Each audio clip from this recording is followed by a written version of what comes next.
Yo, what up, man? Happy Sunday to everybody out there. Happy football Sunday. Yeah. What's going Not on? happy for all of us. All of us not happy. I am. Yeah. We got some people that all they do is win, and they 1-1 on the season. We got some. That's that was a shot. We got some that's struggling getting out the gates, but it's early. It's early. It's early in the season, so whoever your football team is, I hope you had a good day or you see the progress coming. How about that? There you go. Yeah. Sound very positive, KP. There you go, man. I got 3 teams, so I'm just going with whoever. Yeah.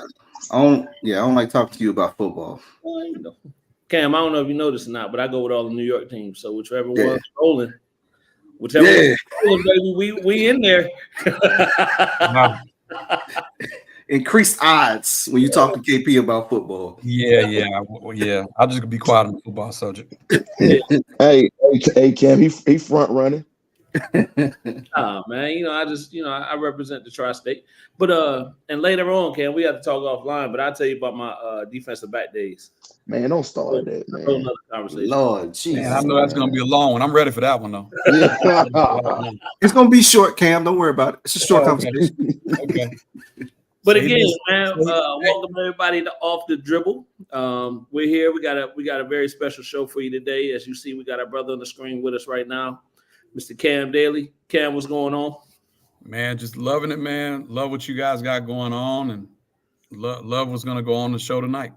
Yeah, always, man. So we appreciate you as always, and being a connect for us to help us keep building. Yeah, definitely. Yeah, Tat.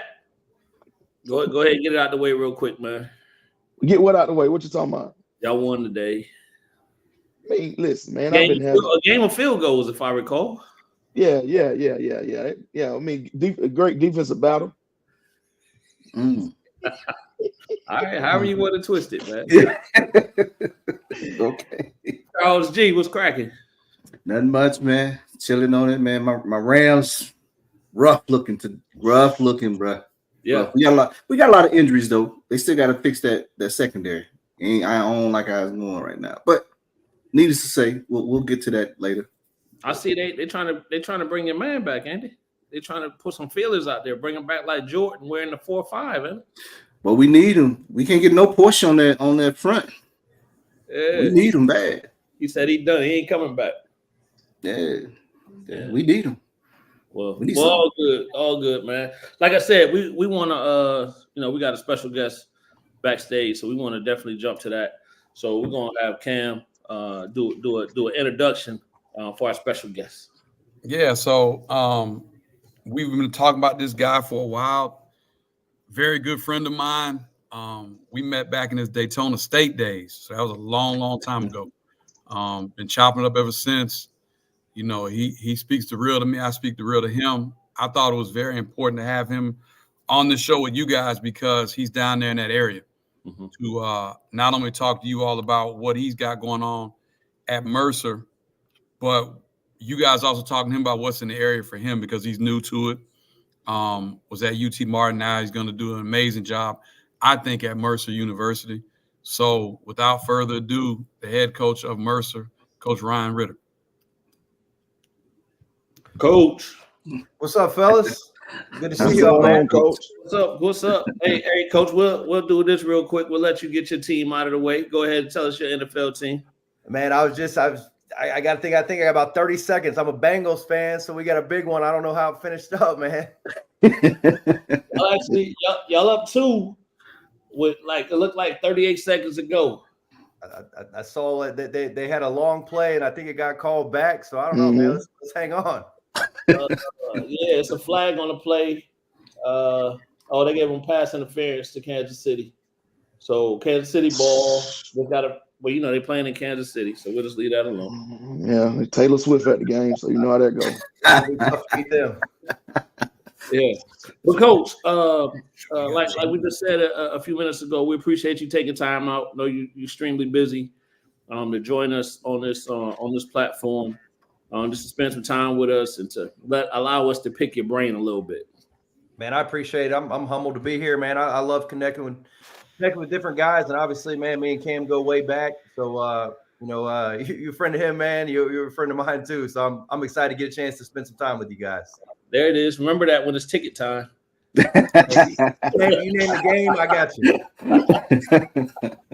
No, all good. But congratulations on getting this opportunity to come down here to Mercer.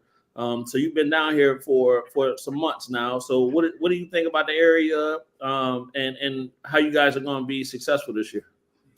Yeah, I think first off, I appreciate it, man. This is a job. I was an assistant at Campbell in 2011, and we played at Mercer. And I thought, man, this could be a pretty cool job. That was back when they're in the A-Sun, and obviously, fast forward a little bit, they have some success, beat Duke, and then transfer to the Southern Conference. So this is a job that honestly I've been pretty familiar with for a while, and growing up in Florida, I'm 5 hours from home, right outside Daytona Beach. So when this one came available, it's kind of a no-brainer for me, trying to get back a little closer to home. Very familiar with South Central Georgia and obviously North Florida, Central Florida. But I'm fired up to be here, man. It's an area we've had success recruiting. I think we're at a point in our career where we feel like the transfer portal, the NIL landscape. I think those are things that quite honestly they help us. I was a junior college coach. We're used to kind of turn over programs 1 year at a time. And so a lot of people like to talk about the factors involved in college basketball, but, I think at the end of the day, like everyone's profession, man, you got to adapt. And so we've been here since March, and first thing we do is put together, one heck of a staff, and, got some guys in here that I think can really help us win in year one. So we're just excited to get this thing cranked, man. I feel like we've been at it, but we hadn't even had official practice yet. So, Coach, kind of explain for people that's not familiar with your play style, what your play style is. That's funny, man. So we always joke about this in recruiting. Every recruit's like, Coach, how do you play? Like, oh, man, we play fast. We shoot threes. Well, there's this thing called Ken Palm, and they can double check your word on that. So I always find it real funny when like the guys, and I'm like, hey, just go check Ken Palm. But traditionally, and it's funny, man. I said I was the head coach at Daytona State. I was the head coach at Bethune-Cookman. I was the head coach at UT Martin. Now I'm at Mercer. So the styles have changed a little bit in terms of, we were real heavy defense rebounding. We were pound for pound, in my opinion, one of the toughest junior college teams in the country. And but the one thing that has stayed is that we've been top 25 tempo in the country. We're going to get up and down. We're going to run. We've had the opportunity to coach some really good athletes. But it's funny, guys, like last year at UT Martin, we led the league in scoring. We were number one in 3-point field goals made, number one in 3-point field goal percentage. And so I don't know that I necessarily have like a one-stop shop for how I'm going to do it, how we're going to play every year. I think it's finding a way to get the best players in there, kind of tailoring your system to what fits them. Right. But there's three things that we got to do. We're going to be tough. We're going to be together, and we're going to be unselfish. And so no matter what style we play, maybe a little more zone, maybe a little more press. But the reality is, like, we're going to build this thing based on our guys on our roster. Yeah. So real quick, Coach, we're gonna throw this in here. It looked like you guys lost 26-25. Yeah, that's about par for the course, man. I honestly knew I was about to hop on here, and I knew that was about to happen. Bro, I knew that was about to happen. Coach, you spoke on some of the characteristics that you look for in your guys. What are some of your other characteristics that you look for when recruiting players, and what are some of your non-negotiables when you bring in guys in? Yeah, it's a great question. I think the first thing is, like, you got to be supremely talented, right? I mean, all those intangibles, super important. Yeah, can you shoot the basketball? Like, do you guard all that? But like at the end of the day, the Southern Conference is the 12th ranked conference in the country, right? 12 out of 32. So sometimes I think, and it's no disrespect to other conferences, but the conferences I've come from, they weren't quite at the, we were 26 last year or 27, I think, in the OVC.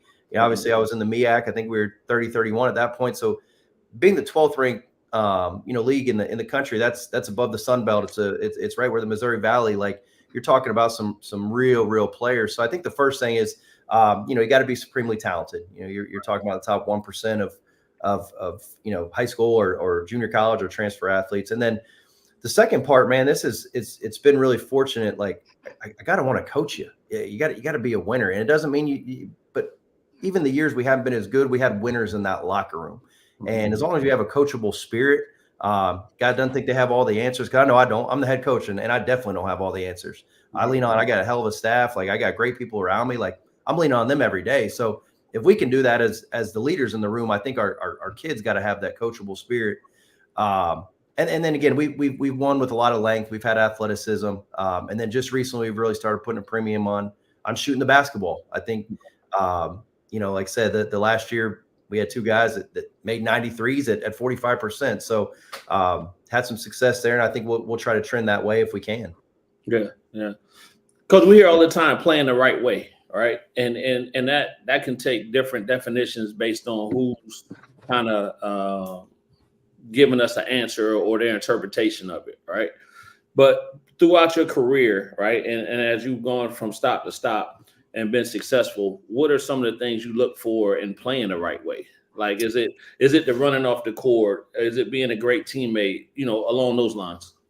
Man, you just said it. So it's crazy. We have one rule in our program, like one rule. That's it. We don't have 1,000. We have one. Is be a great teammate. That's our only rule, because that encompasses everything that we need. You won't stay out late and do something not good for your teammates the night before a game. Like, it's not a good teammate. We're asking you to sprint back on defense. You don't sprint back. Like, it's not a good teammate. And so, like, you can go down the line of everything and it falls into that. But I'll kind of go back to you talk. Our non-negotiables are tough, together, unselfish. And the way we measure toughness is, what's your response time to adversity? We're going to miss. I've never coached a game where the other team didn't score. I've never done it. I've never coached a game where we didn't have a turnover. Like, it's going to happen. And so a lot of times, right, like physical, mental toughness, people talk about that, but toughness is really your response time to adversity in our program. And there's so many, that's the thing I love about basketball. There's adversity every play. Like, you don't get to, here comes the play clock. We get the huddle up. You don't get to do that. Like, my boy turned it over. Like, I got to get his back and sprint back to the rim.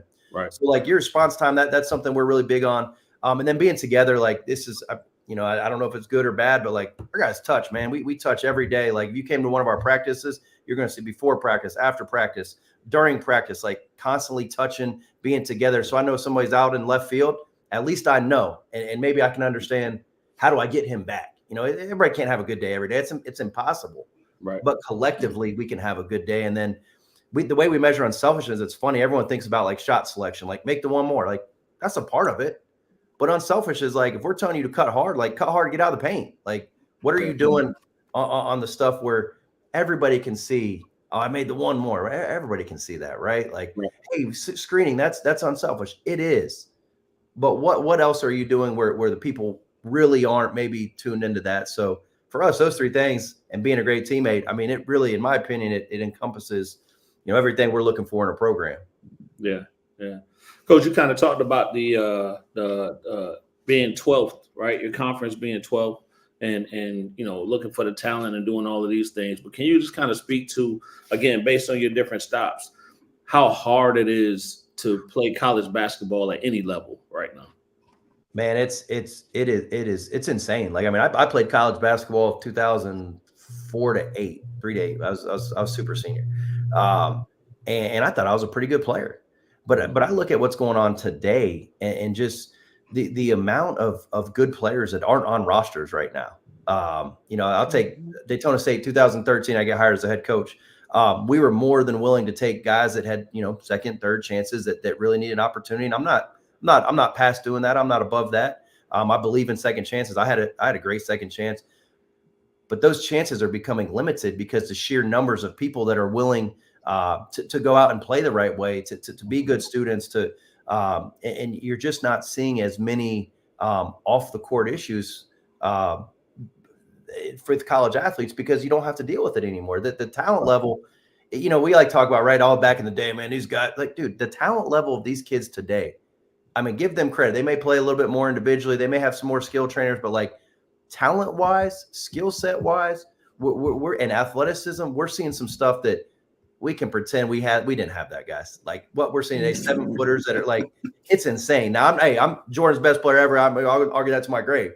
But what we're actually physically seeing, the sheer numbers of guys that can play at high levels. I mean, two of our best players are Division II transfers. Someone just missed on them. Now they're going to be two of the better players in our league, I think. Yeah. No. So, Coach, I'll just throw this out here real quick. When I was playing, they used to call me Windex because I stayed on the glass, Coach. But, Hey, you can play. Hey, you can play for me then. We've been real tight then. but that's another story for another time. But Windex. like I said, I think the area is excited. Right. So I know you guys just had an elite camp a couple weeks ago. And as I remember, I believe that's the first elite camp in a while. And I seen you guys had good success as far as selling it out and get good participation. Why are those type of events beneficial for you all at the school as well as for the community and the folks around here? Yeah, I think the first thing is, we I want to make sure I'm clear. We want to be out in the community. We want to recruit Georgia. We want to be in this area. We want homegrown talent. But the reality, KP, is, and Cam knows this, man. This is the fourth job I've taken, right? So I was at Daytona State. They had won 6 games. We won a championship in year 1. Take over Bethune-Cookman. They had won, I think it was 8 or 10 games. We won a championship in year 1. Took over UT Martin. Really unfortunate situation where Coach Stu had passed away. But we won a championship in year 3. And so as much as we want to build these things, and I say this because right when you transition, you take the job in March, my phone, I'm blessed, but my phone has so many text messages that I can't get through them all. And so that first 30, 60, 90 days, it's so important that you have a plan. And like, I don't mean this to sound arrogant. There's a reason why me and Cam talked our first 30, 60 days. He's helped me get good players. And so as much as I want to build relationships outside, when I first get a job, I got to go back to the guys that I trust that have helped me, that have steered me and tell me the truth, because I'm telling you, there's more people that get my number somehow on that first time getting it that, man, you got to recruit this guy. You got to recruit this guy. Guys, no offense. I have no idea who you are. I've never, you didn't help me at Cookman. You didn't help me at Martin. Like, I got to go back. And we can go back to JUCO days, man. Like, I know if Cam tells me, hey, this is a guy that I should recruit, whether he fits our roster or not, I got to take a look at it. Mm-hmm. And there's, 4, 5, 6, 7, 8, 9, 10 guys. So that brings me to our point of like, dude, we're going to be in Warner Robins. We're going to be in South Georgia. We're going to be in Atlanta. But it's going to take time. And I understand that. I don't expect to get Atlanta's best player in year 1. I don't. Now I'm going to recruit my tail off. I won't tell you who. We got a couple good ones in the mix right now. But I'm not going to be upset if the guys right around here don't trust me yet, don't know what I'm about. I can't be mad at that. Yeah. But I hope that in year 1, year 2, year 3, we run the elite camps. You guys get up to a game.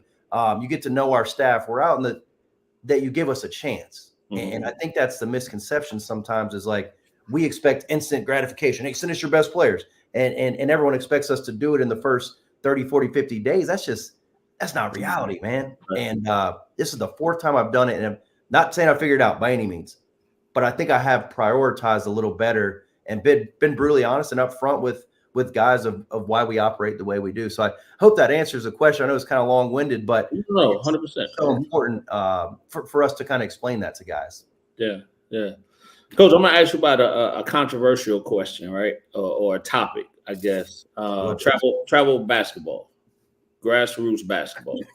Oh, here we go. Right. And your input, thoughts, when you guys are going out and recruiting or watching, what are some of the things that you're looking for, I guess, as far as play style?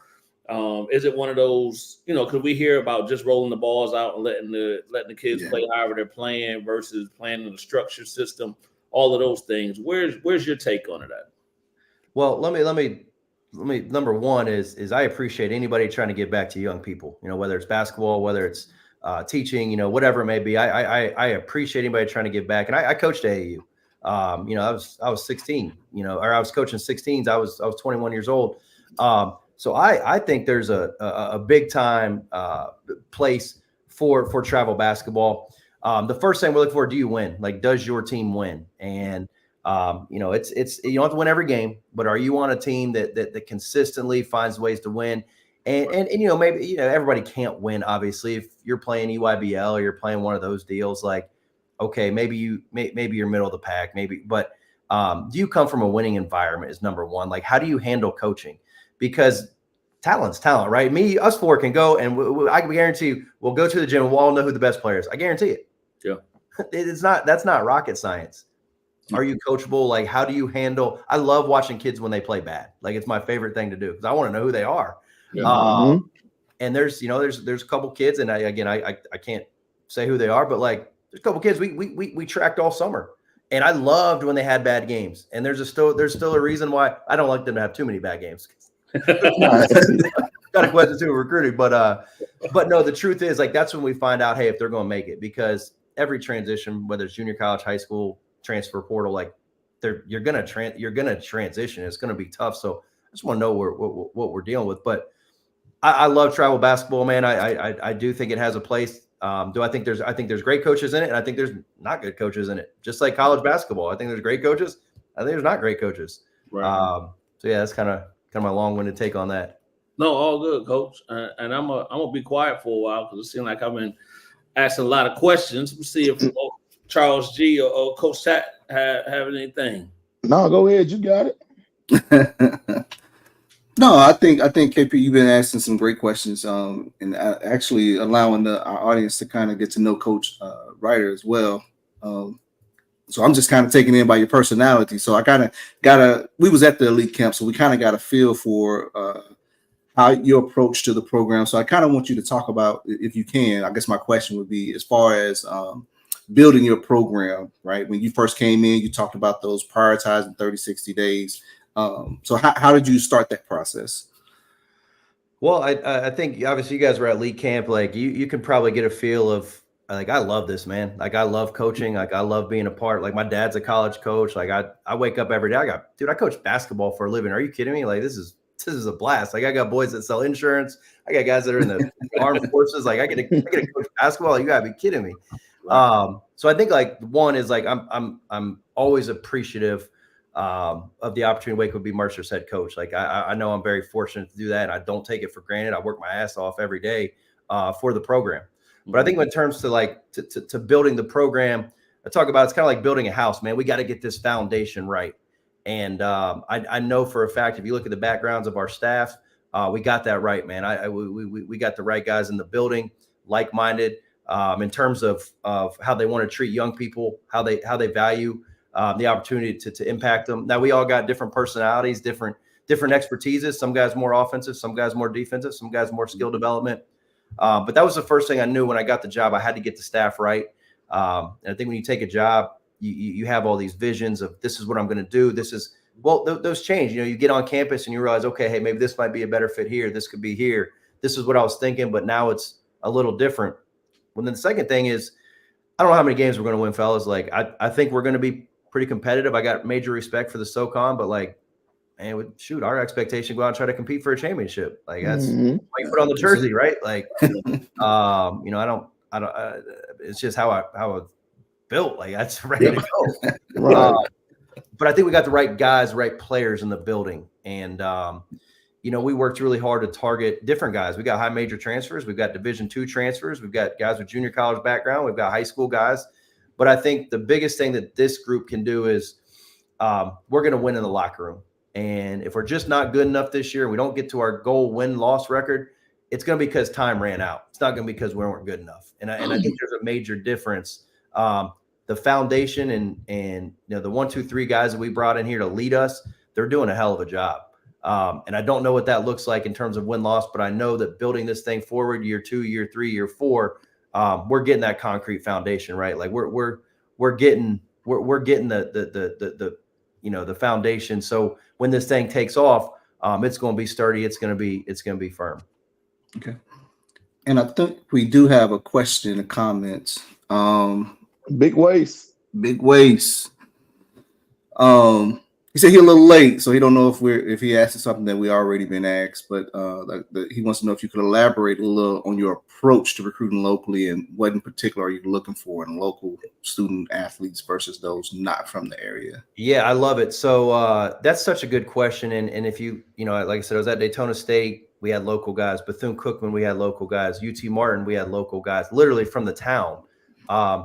Mercer, we got a guy from Dutchtown. You know, we've got guys from Athens. We've got some local-ish, but we don't have a Macon, we don't have a Warner Robins, we don't have a Perry, you know, we don't have a real local. And so I am very adamant about wanting to recruit local. But recruiting local, you got to get the right ones, because there's added pressure. Like when I coached a kid, Malik Maitland. He was a heck of a player at Father Lopez. He came back, transferred down to Bethune-Cookman. He had a lot of eyes, a lot of people that really cared what he was doing in town. So to elaborate, to be detailed, when you recruit local, you got to get it right. And there'll be plenty of players locally that can play for us.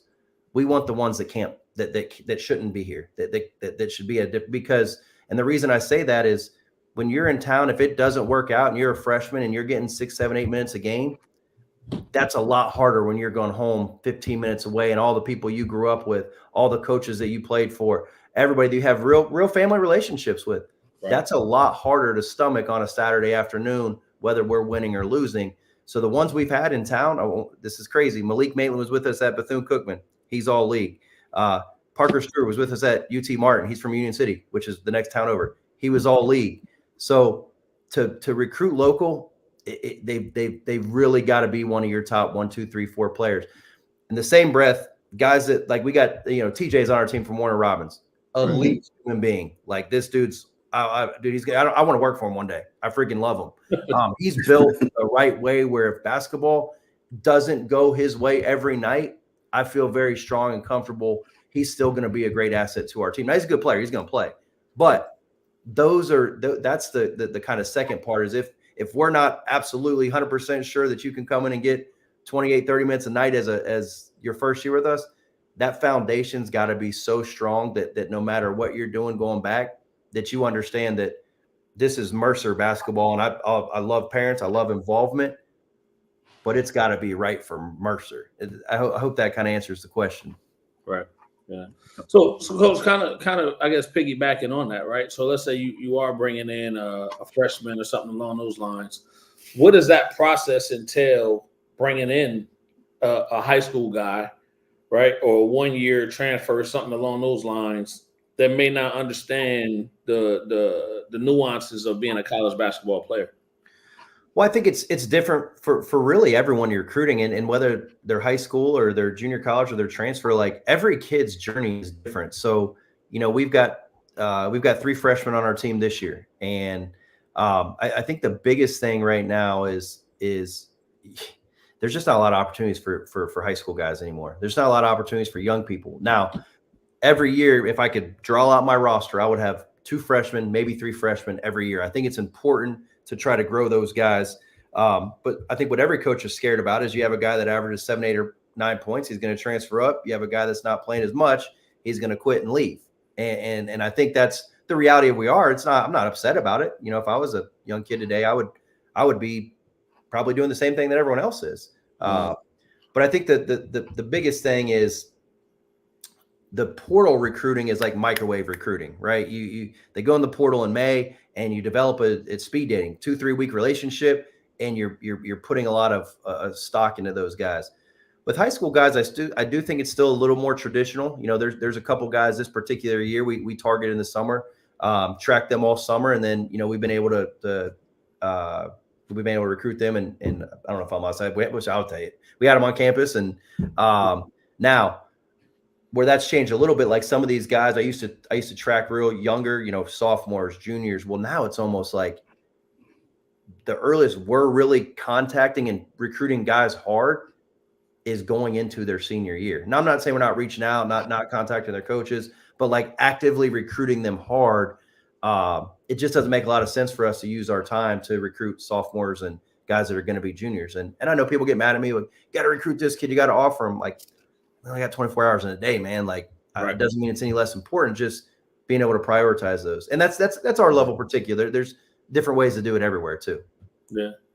So the transfer portals come up a couple times in the conversation. So just if you could just share kind of your thoughts on the transfer portal, right? Because like you said, coaches do have to kind of have that mindset of, okay, if a kid comes in and has some success and they're trying to get to another level, right? So go maybe high major or somewhere else, or they don't have the success they were supposed to have for whatever reason, right? Because they're still transitioning and understanding how to be a college athlete. Now they may want to go down because it's all about playing time right now. So honestly, like, what are your thoughts on the transfer portal as far as how it's affecting the game of basketball? Well, I think the first thing is, let me say this. I think we all would prefer to be able to have guys for 3, 4, 5 years, right? Like, I think we would all prefer that. Mm-hmm. But I'm just going to say what it is. Yeah, please. I was the head coach at Bethune-Cookman, UT Martin, and now Mercer. The transfer portal has been very beneficial to us. When you really look at Bethune-Cookman, all our guys were transfers that were all league. We had one freshman. We had one all-freshman team. When you look at UT Martin, KJ Simon, Jordan Sears, Parker Stewart, all transfer portal guys. And we weren't losing our guys, which is pretty crazy. Now, this last year, we win the league. We win 21 games. We had Jordan Sears and Jacob Cruz on that team who are now at LSU in Missouri. And, back in the day, if I had taken the Mercer job, those guys are probably a pretty good candidate to come with me. With the portal and NIL, we had some guys that said, hey, coach, you think you might bring a couple of those guys? And just brutally honest, I said, there's no chance. They said, what do you mean? I said, guys, our pockets aren't deep enough. Like, we got no chance. And I was happy for those guys because, heck, they won us a championship. Jordan had come back after an all-league year. And, we could have found him some money, but he bet on himself. And I don't know the numbers, but I know that he's at LSU, and I think he's probably doing pretty good over there. Right. And so the transfer portal is, dude, you got to embrace it. And it doesn't mean you have to fill your roster with it. But I think you got to understand that it's been very beneficial. It's been very, very nice to us. But had I stayed at UT Martin this year, it was going to be tough to replace those guys. Yeah. So, Charles, before we get to that, just one other question on that, right? So do you believe the transfer portal is for one, I believe it is here to stay, but is that a new way to kind of, I guess, I don't want to say the recruitment process, but is that now part of the recruitment process potentially for high school kids coming out or something along those lines? Guys, 100%. There's guys that I think we'll get in time. I don't know about year one. There's guys that I think we'll get at Mercer, and they'll have a platform. They'll have an opportunity. We'll have a freshman average 9-10 a game, and you better believe when he says, "Well, hey, coach, I think I'm going to make a move to go up to the SEC." I'm going to be okay with that if that's best for that kid. Right. Do I want him to stay? Heck yeah. But at the end of the day, we're in a different climate, and just like I would leave for a potentially better opportunity, like I did for Martin and Mercer. How am I going to tell a kid that, hey, if you got a chance to get a nest egg, to help yourself financially, or you have an opportunity, you've always wanted to play on the highest stage. I think you've got to be very upfront, very honest with guys. And the one thing you can't do is take it personal. Like, we wake up, we love these kids hard, man. We coach them hard. They get out on us. But you can't take it personal if you're in it for the right reasons. Yeah. Appreciate it, Coach. Charles? Oh, so another question from one of our viewers, Big Ways. So how do you balance or temper expectations with high school kids coming in competing with older guys, transfer portal, upperclassmen, etc.? Roles predetermined, or is there really an open competition for playing time / roles coming into the season? I think it's like this. I think the reason we haven't lost guys to the portal, the reason we've had some success is, we're very transparent in terms of we undersell and over deliver. So when we recruit kids up front, I promise on anything I've ever done, I've never guaranteed a kid playing time because you can't do it. Because if all of a sudden this kid treats some female inappropriately on campus and I've guaranteed him playing time, well, I'm going to be a liar, or I'm going to play a kid that doesn't deserve to represent us. So I'm very strategic with my words. I'm very adamant in recruiting. I draw it out. I draw out depth charts. I say, hey, when I'm recruiting, this is where I believe you'll be in 3, 4, 5 months. And I've definitely lost kids on the front end because I'll tell them, hey, listen, we've got 3 guys coming back. 2 of them are all league. One of them's a point guard. You're a young kid. This is where I kind of see you fitting. I think you'll have the keys to the car in your, sophomore, junior year. But right now, this is where it is. And some kids right there, you can tell I've already lost them. But I would much rather have that than promising every single kid that, hey, you're going to make $1 million. You're going to do this. You can't. This is still a team sport. Like, you got to have continuity. You got to be able to gel. Like, you guys got to rock with each other. Like, it's still you're going out there 5-on-5. And so to the question is, roles aren't predetermined. And I want to make sure I'm clear. Like we're trying our ass off to win. And if it's a freshman, if it's a senior, have I made a mistake? Heck yeah, man. Last year I lost us a game. I know I did. But I think down the stretch when we won 11 out of 12, I think we were playing the right guys. And so it's not predetermined by any means. I do think returners, guys that you've been through the fire with, I think they've got some we like to call it banking, right? You're investing in the bank. They've got a little more money in the bank because they've been here. But we got a young kid right now. I will be shocked if he doesn't. I'll be shocked if he doesn't find a way on the floor this year. He just wins every day. You can't. I mean, everybody knows it too. Yeah. Well, Coach, we got somebody on here. Yeah. Gerard, like Gerard. I like it. He put it out there. Yeah, I like that. Gerard might be talking about the same person you talking about. Right. I like that. Shout out to Gerard. But it's the energy, right? It's transparent. It's coming through. The excitement. I think the area is excited, right, for the opportunities. A lot of people don't realize to have a D1 school right in the local area and not take advantage of going to games or trying to build a relationship and all of those things. So, yeah, I think. Chip. Gotcha. Chip is Mercer. Hey, I'm just gonna say that elite winner.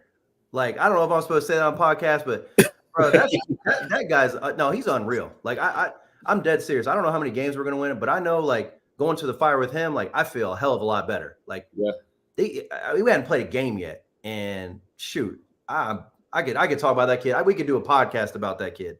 He's unreal for trans. I'm dead serious, man. I thought he was a pretty good player. Like, I was excited about him. He's a real deal, man. He's a real deal. Yeah. So expect to see Gerard down in some games. Oh yeah. So I'll say this as well, Coach. When I was there, I got a chance to talk to TJ. He seems excited, right? So it's definitely his excitement and ready for the season and that camaraderie.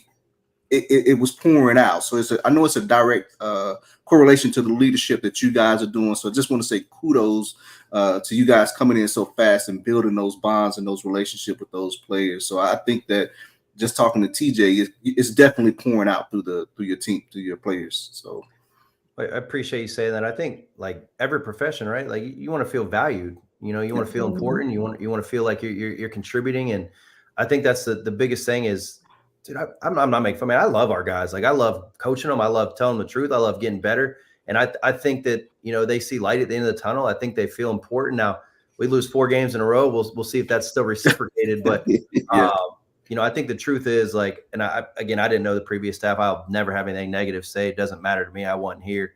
I just kind of control what I can. And I think if you look at the 11 years I've been a head coach, we've had different characters now. We've had them from all over. You talk about from Daytona State to UT Martin to Bethune-Cookman and Mercer. I don't know. There's 4 different jobs in those 4, but I do think that I think the guys, you know, and dude, I'm a leader. People get mad at me. They get mad at me for playing time. They take it personal. They'll go weeks, months without having a conversation after they're done.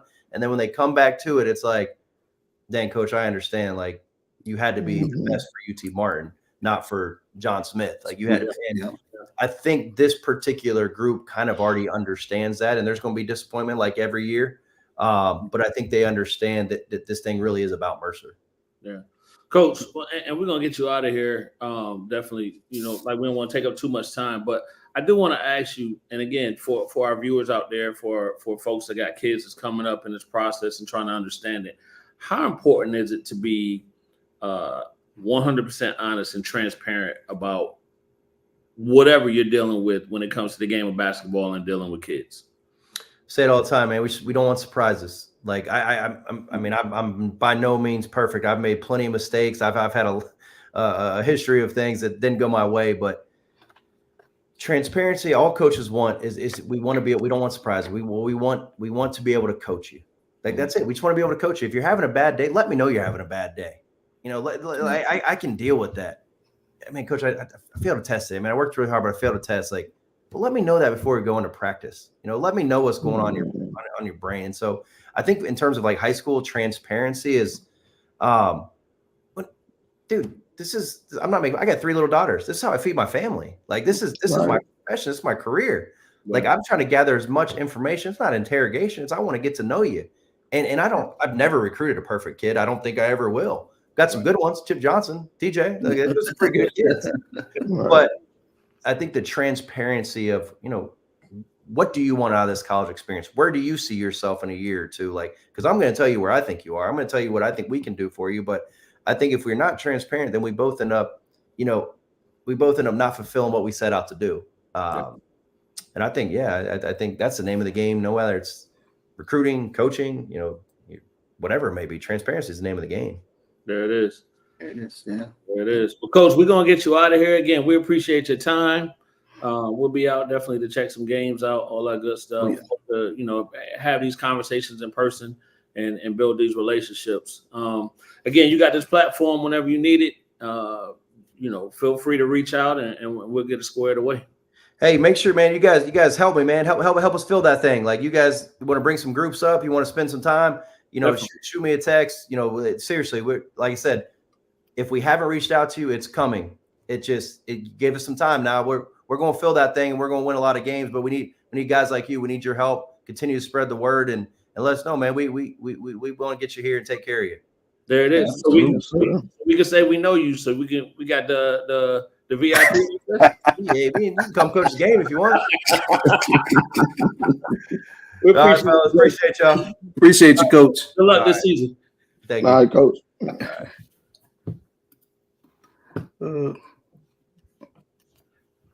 All right, pretty good. Yeah, it was great, man. It was good to it was good to get to know Coach and kind of get to know his personality and stuff like that.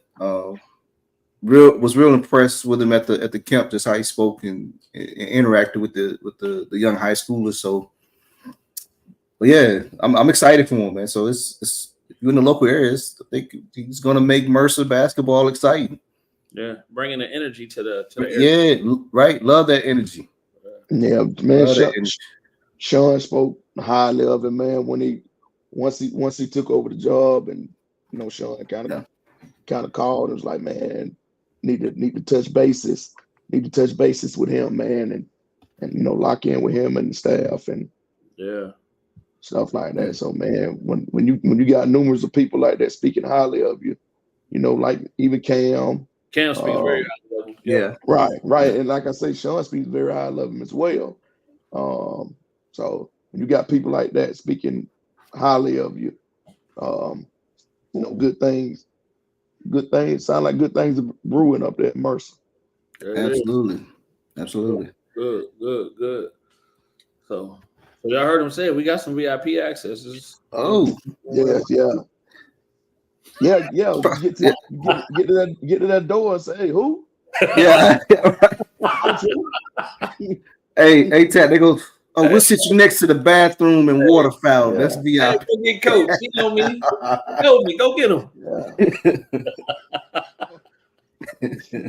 Hey, but good stuff. But transitioning right along, got a big weekend coming up, camp coming up. Yes. Unsigned hype for the ladies. Unsigned hype for the ladies. Weekend. Yeah. So excited about that. It's camp season. It's a lot of different camps going on. But again, here locally, we got the unsigned hype. Coming up. So we'll be out supporting that. Man, listen. I just seen a memory earlier today from when we all did the open run 4 years ago. I seen that. Yeah, man. I'm telling you, I looked at that list. I looked at that list of kids, man. I'm talking about what Gerard talking about? He didn't promise y'all not KP with them seats. He used them words wisely. Gerard, I'm going in with you. Gerard. He said, "I'm gonna need to know where to go eat." Yeah.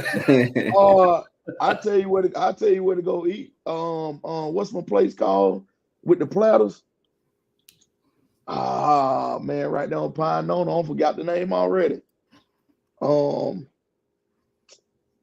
talking about where Locke be trying to go all the time? Yeah. Overtime. Overtime. Yeah. Yeah, Gerard. Good spot. Go to overtime, Yeah, man. Get you a Gerard, platter. hey, give a Locke. Get with Matt Locke. He'll tell you. Yeah. Or you can either just go downtown to Vibes. Yeah, there you go. That's a good one right there. Yeah. Go on downtown and go to Vibes, man. But like I was saying, Hey, I seen Ray post something earlier talk about I gotta go down there and try the fried chicken. hey man, I'm telling you, them chicken and waffles good down there. Man, y'all give me out tab. But anyway, the chicken and waffles is good down there down there at Vibes now. Yeah. And I tell you now, I had to at laugh. overtime, I'm telling you, at overtime, you better get that platter, boy. Yeah. Platter good now. But Gerard, just hit us when you come. yeah, man. But back to this open run, man. I looked at that roster, man. Man, this Serious roster. serious roster, man. The kids and it was good turnout. A lot of those kids, almost I would say 75 to 80% of those kids went to college. On the boys' side, and probably about 40, 50%.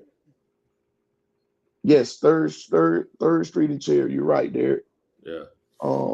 But man, I told Wason, man, we might need to do another one of those, man. Get it going. Yeah. That was pretty cool. That was coming out of COVID. Coming out of COVID When we did that, right? Yeah. I think it was good for the kids, for the area. Yeah, it was. Because it was a live stream event. College coaches had to Then we had like 20, like on the boys' side, then we had like 20, 21 colleges tuning in. Yeah. Yes. And yes. And like what 14 and 15 during the girls. Yeah. It was that was definitely I mean that's kind of when we was just getting started. We that might have been the first year, right? That was the first year we got started. Yeah, it was the first. And we was like, trying to figure it out. Yep. Yes, I told Wason, man, so we've been podcasting for 4 years. Yeah, man. Yeah. Goodness. We have. And my team still ain't went to the playoff.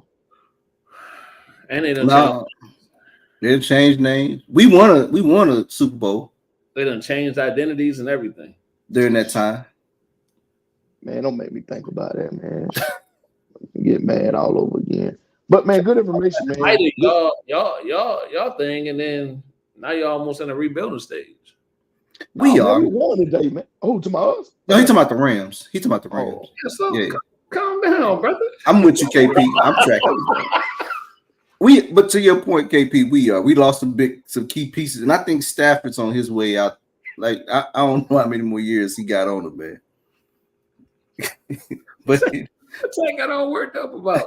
Yeah, man. Hey, get mad about that. Bro. KP, you right? They've been rebuilding since Griffin. See, there you go. See, there you go now. Before that, true. That coaching carousel been something brutal, ain't it? Yeah. But go. But yeah, man, the hype side, that's funny. Yeah, but the unsigned hype coming up, man. Girl side. Unsigned hype, the girls this weekend. I'm excited about it. I'm excited about it too. Man, I wanted my baby to beat us so bad, but she got a cheerleading competition. Man, leave Kaylin alone. Sick of that, man. Sick of this cheerleading stuff. In the work though, she ready. She is. She managing both right now. Yeah, she's putting in the work, and I'm super, super, super proud of her. I ain't lying now. I'm real proud of her, man. Her progression. And But man, I hate that she's missing this to go Yeah. to and cheerleading competition, man. But anyway, that's what she wants to do. I have to support it. I ain't gonna be there, but mama gonna be there. So let me know how it goes. So, Ted, you mentioned something, right? You mentioned the open run, you shared a memory, and we came out of COVID, right? How much do you think basketball has grown since then? Where? In Here? Middle Georgia. In the Middle Georgia area. The event, I think Alan Whitehead asked what the event's gonna be. Rosa, That the event- girls' event's gonna be Rosa Jackson. and Macon. So it's gonna be Rosa Jackson. I'll And put a does Wasey is still they still signing up? I believe so. So I'll put a link to the sign up here in the what's the name? Hey, it's from 9 to 1, right? 9 to 1. Yeah. Yep. At Rosa Jackson Rec Center. And I put the link in the chat there. I'm glad y'all said that because I've been at the wrong location. Yeah. I think the game of basketball in this area has grown since then quite a bit.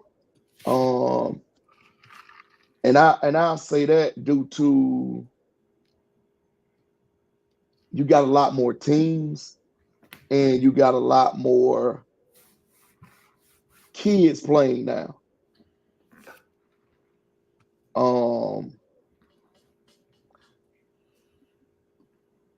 Well, that too. You right. It has. But I think, like I said, I think it's a lot more teams now, and it's a lot more kids playing. Now I don't know whether that's good or bad. But I think the game of basketball itself has grown. I think the game of basketball girls has grown tremendously. And that's coming with these girls that are getting scholarships now more. And we've had some great teams here recently. Warner Robins girls has played in the finals. Baldwin girls has played in the finals twice. Yeah. Veterans girls played in the finals. It was some years back, probably 2020. I think it was. They girls played in the finals. Girls teams going to elite eight, go deep runs in the state playoffs. So I mean, the girls basketball has grown a lot. I want to ask this question. So you say since one state, was there an incline? And then it's two different things. And the bottom line is the incline in talent, right? That's the bottom line. Up front, right? We're talking bottom line. You want the talent in the area to increase. And to your point, Ted, I think that's what you're speaking on, right? But do you think it has inclined from more travel teams, more local travel teams, local exposure camps, local what do you want to say? Things of that nature in that realm. Kind of what's the reason behind it? I'll say this. Since COVID. Right. I'll say this and think about this. During that time when coach is talking about that back when we won a state championship, you gotta think about it.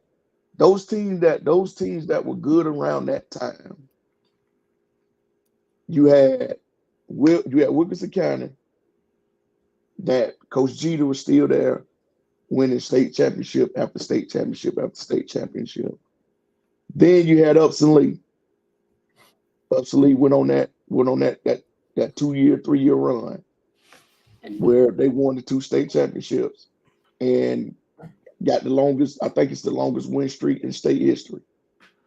And then you had us with the run that we had from 2013-14 until, I mean, just now, I would say. If you look at that gap from the 2013, I ain't gonna say 2013. I'll just say that 2018 area from when all those teams in that area right then was all of those kids were playing together. Man, what is she talking about?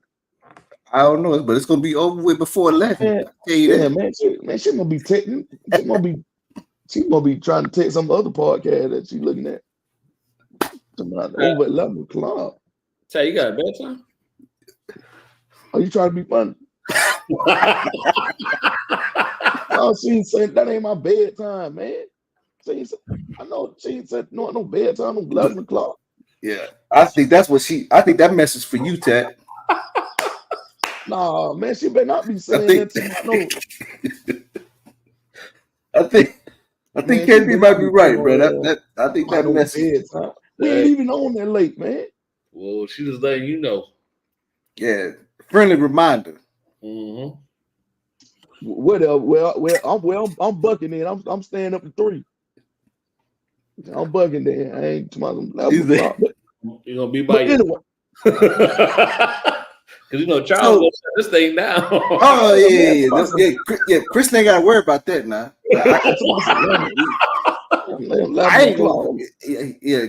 KP and Tap you by themselves till 11. She gonna be talking about AJ. But anyway, those kids were you didn't have as many. You didn't have those. I say this: those kids always played together. To me, all those kids played together. It wasn't so many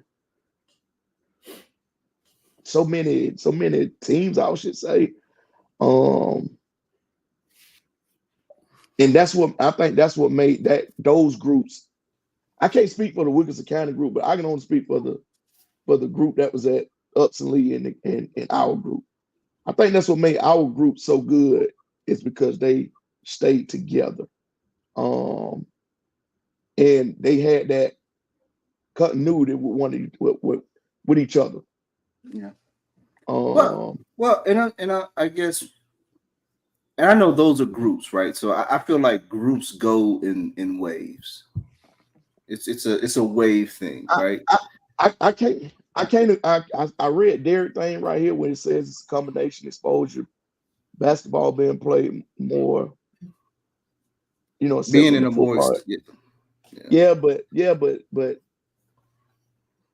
around that time, 2000, we was getting smacked in football before then. We was getting completely smacked in football. But those 13, 14, all the way up until 18, we were getting smacked. So it wasn't I think it's a combination of things, right? So I'm looking at Derek's point, right? So yeah, I believe social media has played a part in this. Yeah. I believe content has played a part in this, right? So I believe these to his point, some of these things are right. Some people are now shying away from football a little bit more, and the basketball arena is coming around. Yeah. Some they're to Charles' point earlier when he mentioned there are more travel teams now than probably it needs to be, right? So there's a lot more content that's being put out there as far as basketball wise, good, bad, or indifferent, that may be bringing recognition, eyes, whatever, right? There's a lot more showcases, high school showcases. There's a lot more of the different things more tournaments happening down here now than it's been previously. So I think those things are now all contribute to helping it grow. So let me ask this. Go ahead, Charles. I'm gonna ask this question. And this is just your opinion, right? It's not to say you right or wrong. But I guess my question would be, where do we need to, if we have a vision, a collective vision, where should that vision be taking Middle Georgia basketball? Well, I'll go on the record and say it ain't gonna be no one. It won't be no one vision. No, this isn't a. Yeah. I know it won't ever be. But in a perfect world, let's say ideal state, perfect world, what does that look like? It all depends. To me, it all be personal. My opinion, I think it all depends. It all depends on if everybody want to move forward and it be about the kids, moving the kids forward. Because the more the kids move forward, the more the culture moves forward. Yeah. Okay. And it's a lot of motives right now. Well, I ain't getting it. I ain't getting it. I understand dive deep into it, but there is not, everything is not about the kids right now. Right. Is it more about somebody saying, this is my kid, or I did this for this kid? Or is it, I won't say that, or is it more of the adults want to be in the decision making of a kid, right? They want to be a part of it. At the end of the day, it's about money, bro. It's about money. Everybody, because now we have more trainers, more whatever, right? More teams, more trainers, more all of these things. We have all of these things out now, right? So now we have people that are doing things to promote themselves, to say, hey, come to me to get these results. I just think to be honest, I just think that when it stops being about a kid, when it stops being about the kids, then you ain't gonna never get nowhere. I just think, me personally, I just think a lot of people. Yeah, I agree with Gabe. Yeah, I agree with Gabe as well. But I just think a lot of people know the roles. Like, if you're a trainer, if you're a trainer and that's what you're good at, train. If you're coaching, coach. Blurring those lines. Yeah. You know what I'm saying? But it's just a, I don't know. I mean, it's a lot. I think it's a lot being done, but it's a lot not being talked about as well. I think a lot is being based upon opinions.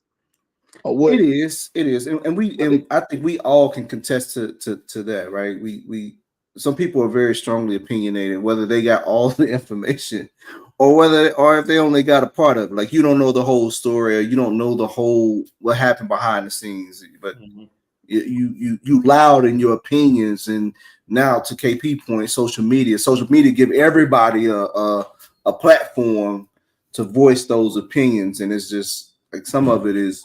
And I know, I sit back and I look at some of the stuff. I don't say nothing. I'm just like, oh, okay, that's what you believe. All right. But I'm the same way, and I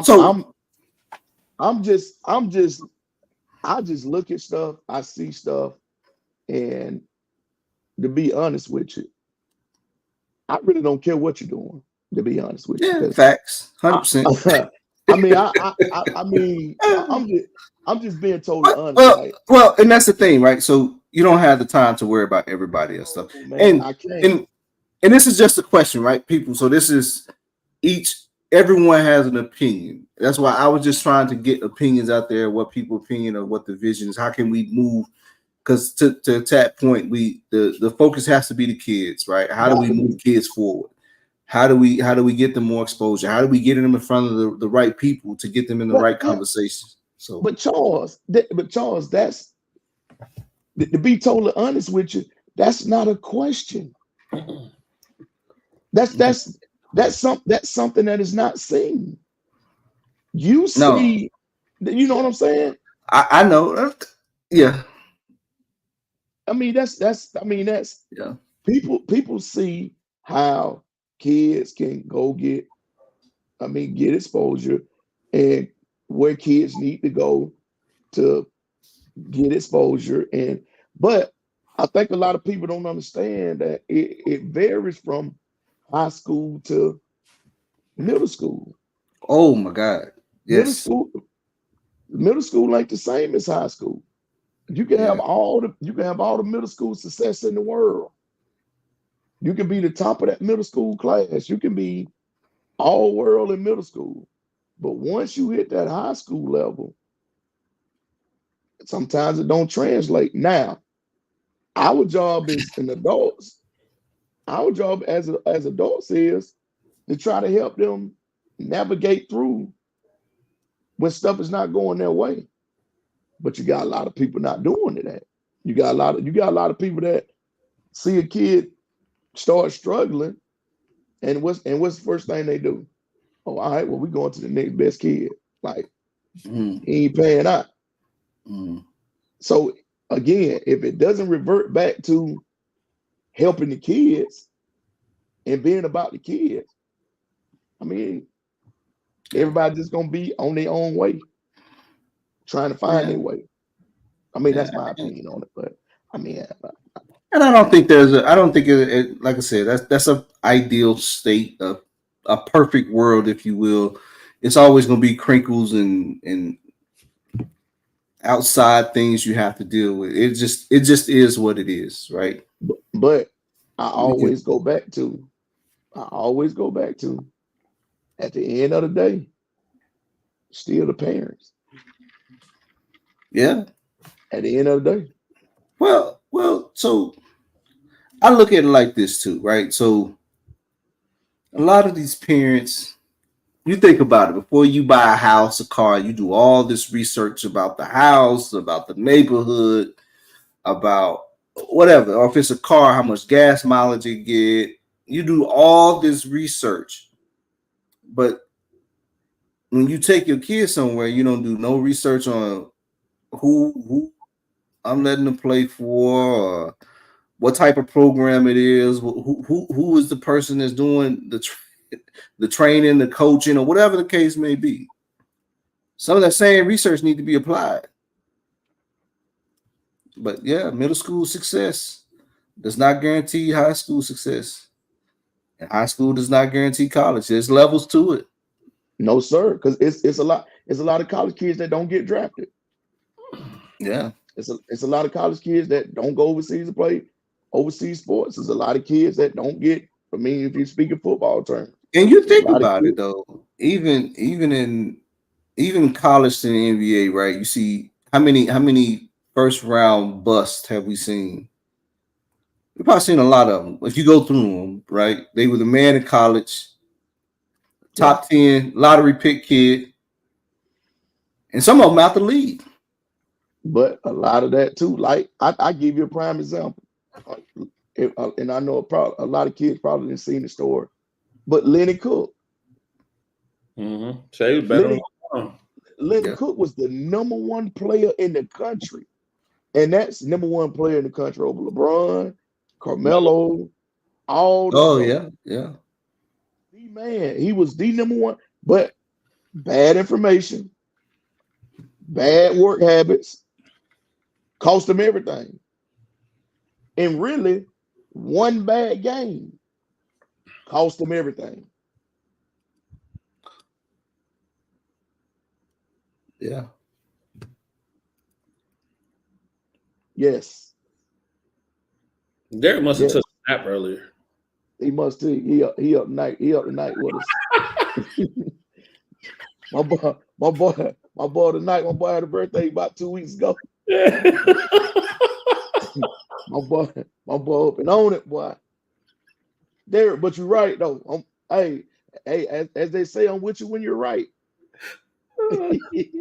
I'm with you when you're right, brother.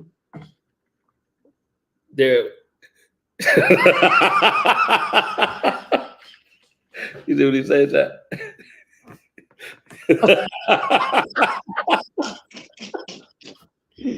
There, man, you know y'all boy, man. Yeah, I didn't take a nap earlier or something. He wide open. But I don't know. I think all of those things contribute. Now, I would love to see what Alan says. Anybody ever do it? Okay, I'm sorry, Miss Deborah. I'm sorry. Only because it's you, Miss Deborah. I'm sorry. But so did anybody ever do a seminar or had a meeting to educate the parents? Bro, Alan Whitehead. Alan asked, does anybody ever did a seminar or had a meeting to educate the parents on these issues? No, but here's the thing, Alan. Here's the thing that I come to realize. If how bad the situation is, if the parents don't agree with you, they ain't gonna listen to you in the first place. Whether you're giving them the God honest truth information, they ain't gonna listen to you. They ain't gonna listen to you. So it's a lot of basic information that can be given, right? Yeah. To your point, Alan, it's a lot of basic information that can be given, but everybody thinks their process, which everybody's process is different, right? But the basic information, right? You don't want to receive the basic information. No, I'm gonna go do it this way. I'm gonna go that way, right? Now, once you do it to certain steps, yeah, everybody's process is different once it gets to a certain level. But the basic aspect of it is gonna be different. Well, but my problem, Charles, even so, we ain't got about 10 more minutes. It's down 9 o'clock. We out of here. Here's my thing: is hey Cam, back. What's up, Cam? Here's my thing with it: is some parents will listen to a person they never done it before they listen to somebody that's have done it. And I'm gonna be honest with you, Alan. I'm getting too old. You see all this gray that I got in my face and in on my head. I ain't got time to be explaining to no more, man. I didn't did all my talking and tried to explain, and I'm only educating and helping the parents and the kids that want to be helped. And I'm on the last leg of that because I got 2 of them coming up on my own that I'm finna try to that's gonna probably be trying to go through this process as well. And I'm getting too old. I ain't got it in me. So that's why I'm only helping the parents and the kids that'll listen. Cam, what's up, brother? Hey, so I got on the tail end of this, but where y'all?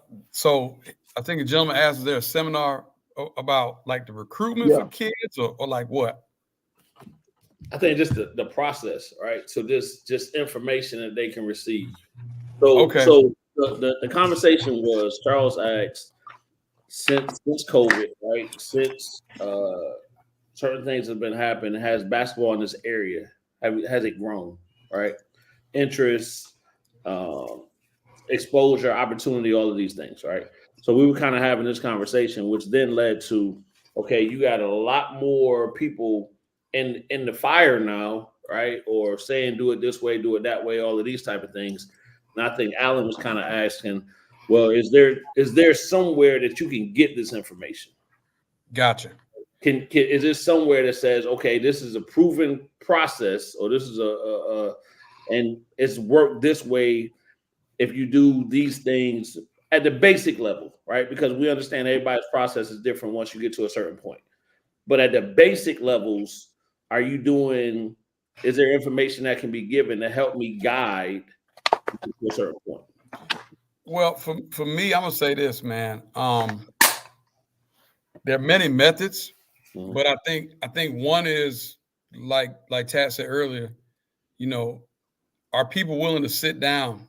Because I tried to do a seminar a long time ago for parents, and kind of let them know the process of kids getting recruited, and they didn't want to listen to it because everybody thinks, oh, I know how it can be done, but if your neighbor got a 6'6" All-American and you think your son at 5'10" is going to get the same people coming inside his door, it ain't about to happen.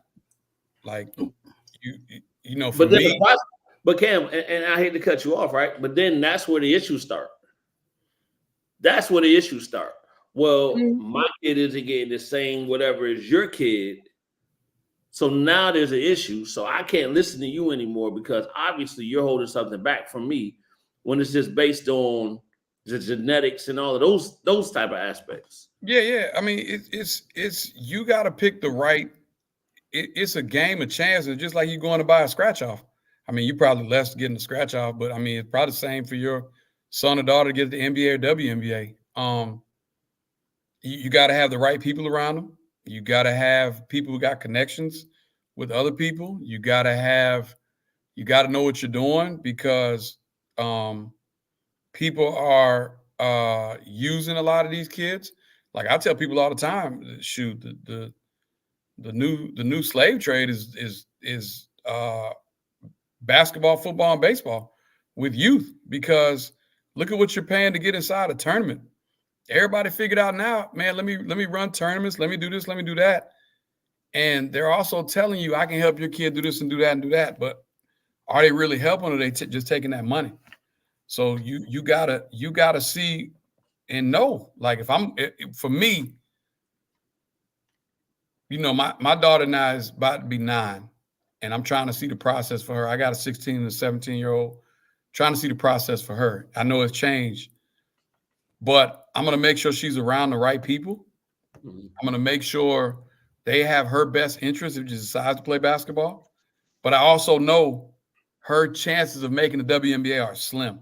I ain't putting all my bread into that basket because I'm setting my daughter up for failure and I'm setting my dreams up for failure. But I also do think if you want your education to get paid for, you need to put in the right stuff because a college education is expensive. There are seminars like Corey Black does stuff, but I also think in these seminars, parents aren't asking the questions. I don't know why. Like I'm gonna keep on asking until I figure it out. Write letters or now emails to schools. They may not read it, they may, but they said they get a lot of stuff. Take your child on a visit. Just show up on campus and watch a practice. Because that's showing you kind of want to figure out the process and you may like that school. Be in the right events. But also we talking about all this other stuff, but are you talking to them about their grades? And because that goes a long way. Because now it's more scholarships available, but it's also a lot of academic money out there. Yep. Yeah. If you're good enough, you're gonna get found. So Cam, I think now that I'm thinking about this, a lot of times the kids that are getting recruited, the parents kind of got some type of understanding, right? It's not that. It's really, I think, it's the kids who are playing in these chicken circuits and not against real competition. And the parents believe their kid is X, Y, and Z, but you ain't seen no real competition yet. And you trying to figure out why this ain't happening for your child. Well, and then they go play on some real competition that you haven't seen yet. Now it's humbling, I guess you would say. I mean, or kids are getting offered younger and younger. Oh yeah, Gerard. But you got to think about this though. You got kids are getting offered at 7th, 8th grade. Right. But are them truly offers? They not. Because that seventh grader can commit tomorrow, and that coaching staff could be fired. That coach could be doing that to just say he likes you because he may move on somewhere else. Like, these offers are fly by night, man. Well, but what I'm saying to that point is people don't realize that, right? So now I'm watching. I'm seeing what's going on, and my kid got to get here, or my kid got to be doing, or how come we ain't, right? So now I got to go shop and look for opportunities. Well, what team did that kid play for? Because I got to try to get to that team because these things are going on. When that's not the case. Well, let me say this, man. One is them kids may be getting some offers because of who that program them coaches know. Mm-hmm. And they know, hey, you offer my kid because I'm really trying to get him here. And if he has an offer him here, because we all 3, 4 on this panel know that when a coach calls and asks about a kid, their next question is who else is recruiting them. Now, I don't know why they ask that because I don't know why. Who cares who's recruiting them? If I know how you play and I've seen your practice and I've seen your games and I know this kid can help you, I'm calling you to let you know that. But that also goes back to relationships, like Coach Ritter said earlier, because everybody calling. Because everybody in Georgia, when he got the job, who may have had his number, may not have had his number, was calling him because I got kids for you. But does he have a relationship with you? Because you can tell a kid anything. I built a great relationship with a guy a long time ago, Billy Wu, who was Boston College. He's done a great job. He's at like Chicago, Illinois right now. He just called me out of the blue because we were at a tournament. He asked me about another kid. I told him the truth. We played against the kid. This is what I thought about his game. He said, wow, that's the same thing I thought about his game, but everybody else telling me something totally different. I'm glad you told me the truth. We've kept in touch ever since. And he's asked me about kids. Well, other guys, they know they got a 6'8" kid who can't shoot the ball. Oh, he shoots like KD. He don't. So when he get up there on his visit and he don't shoot like KD, or he ain't 6'8", he's 6'5", they're done with you. But relationships are built because people understand and they're going to go to the people who not only won, given them talent in the past, but also are straight with them. Yeah. Because like for me, being down there with y'all yesterday, man, there's a lot of talent down there. Mm-hmm. A lot of talent. There's a lot of talent in Georgia, period. Everybody can't go to these D1s. Everybody can't go to these D2s. Everybody can't go to these D3s. Everybody can't go NAIA. But if you have a chance, if your kid is good enough, why am I chasing the EYBL team when my kid might not be EYBL good? Mm-hmm. But he could also sit on that bench and maybe get a scholarship off of the people who know somebody who knows somebody. But I'd rather have my kid go out there and shine and play, and I'm going to get mad at y'all and I'm burning bridges because everybody going around this circle with basketball. You know, it's happened down there to y'all. It's happened to us up here. They'll go to y'all program. They'll go to Butts program. They'll go to Mass program. They'll go here, and they're saying every coach or every program ain't doing my kid any justice, right? Yeah. But their kid may have been good enough for y'all to say, hey, he or she could go to let's just say Georgia State. But why am I gonna put myself when you've dogged me out in the whole community? You jumped all these ships. I ain't gonna help you out. So it's a book and a process. But I think for me, a lot of the parents, 85% of the parents, and I'm one of them too. But I'm not trying to live none of my dreams through my kids. It's their own path. 85% of y'all living y'all dreams through y'all kids. Mm-hmm. You didn't get a chance to go to North Carolina, so you trying to get your kid recruited by North Carolina. I need some of that gear. And you'll do anything it costs for your kid to get there. You try anything you can do. They're giving out free Jordans over there. We got to get there. Yeah. The blues. And then North Carolina may even recruit your child, but your child may want to go to, let's say, Oregon or Oregon State. Right. Mm-hmm. Like, no, I want you to go to Carolina. The kid don't want to disappoint their mom and dad, so guess what they're gonna do? Probably go to Carolina. And then They're not having a great experience. They're getting ready to transfer. And then this for y'all parents too. Then they start looking at grade point average. Because your kid was unhappy in the environment, they really didn't go to class. All that comes out. They might go JUCO. And let me tell y'all something. JUCO is like the doggiest, man world in America. You can go to JUCO and you fighting 11 other guys on your team for that Division I scholarship. And you fighting 80 more guys in your conference for that same scholarship. Mm-hmm. Great. They're gonna find you. You know, if I know y'all has the what y'all have with y'all program, and I'm in that area, and I know y'all can help my kid get to school, I'm going to give my child to y'all, and I'm backing off. The best thing I can do for my kid is when we get in the car, tell him I love seeing you play. No matter whether you're at 8 points or 7 points, and everybody be crying to me, and I'm telling them, trust the process. But their trainer telling them no. Go play with the Georgia Stars. Man, see, why you got to put trainers in me? I'm a trainer, Tap. Why you got to don't do that? Well, I'm just being honest. Cam, we don't have this conversation now. Cam, we don't have this conversation. Hey, but look, you.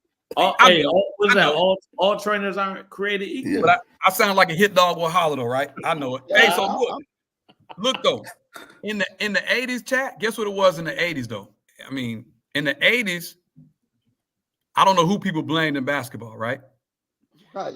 Then in the 90s, everybody was blaming the AAU coach, right? High school coaches blaming the AAU coach. Yeah. Now in the 2000s, high school AAU coach and college coaches are blaming the trainers. So who we gonna blame next? Well, how y'all ain't working together? Well, okay, now and let's get to that. And I'm glad you brought that up. But I'm telling you what I know for a fact. I ain't speculating on that. I'm telling you what I know for a fact with a good bit of the kids that I know. Okay, I got you. I feel you. That happened for real. But here's the thing, and I was just talking about this earlier, Cam. And the reason I don't think it works here in here in Middle Georgia, well, Warner Robins, I guess, because you got some people that I'm training this kid, this mine. Yeah. So he's gonna go do what I say do. You know what I'm saying? Yeah. All in all, I don't fault the trainer. And I just said the trainer, which I don't fault the trainer. Yeah. No, but I don't fault it. But like I told Kenny, all in all, it falls back on the parents because they're the ones that's got to make the final decision on it. Yeah. So Ted, I think I told you this year when we was playing. My son Malik played for Ted. So my son played for Ted. And I told Ted this. I said, these parents don't know how lucky they are. Right? As a coach, I get to sit back. I ain't got to say Ted doing all the corrections. I ain't got to say nothing to my son. He doing everything. I ain't got to sub him out. I ain't got to cuss him out. I ain't got to do nothing but just sit there and watch my son play and enjoy my son play and enjoy it. I ain't got to do nothing. You are the. I ain't got to try to get no payments from no parents. I ain't got to cuss out no referees. I ain't got to worry about no kids getting up the road to get to the tournament. I ain't worry about none of that. Parents don't know how lucky they got it with these AAU coaches. As a coach, I can sit back like, man, I can sit back and just watch. As a dad and be a dad, oh man, this is great. It's the best feeling in the world. I say that to say, man, enjoy the journey with your kids. Enjoy it. It's gonna be gone before you know it, especially the high school piece. Hey, it's going fast. Hey, wait, hold on, Kenny.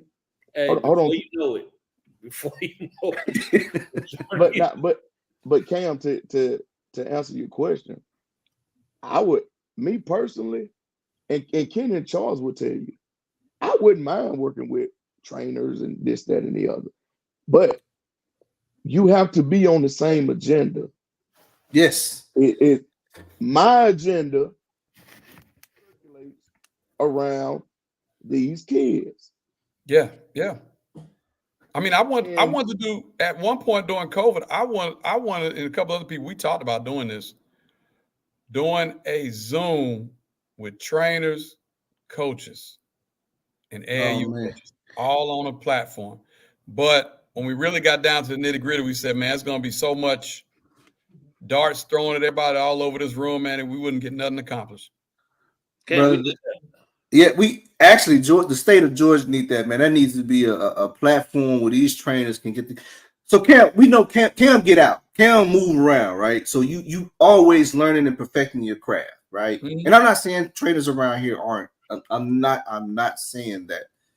But there should be some connection with some of the trainers up in Atlanta, Middle Georgia, Macon area, Warner Robins, even South Georgia area, right? That should be a coalition, if you will, and we all on the same page. Because when I take my son to a trainer, hey man, he don't need no advice on what high school to go to. He don't need no advice on that. Yeah, unless you come. If he happy, he happy. Yeah, unless I ask you, right. Yeah.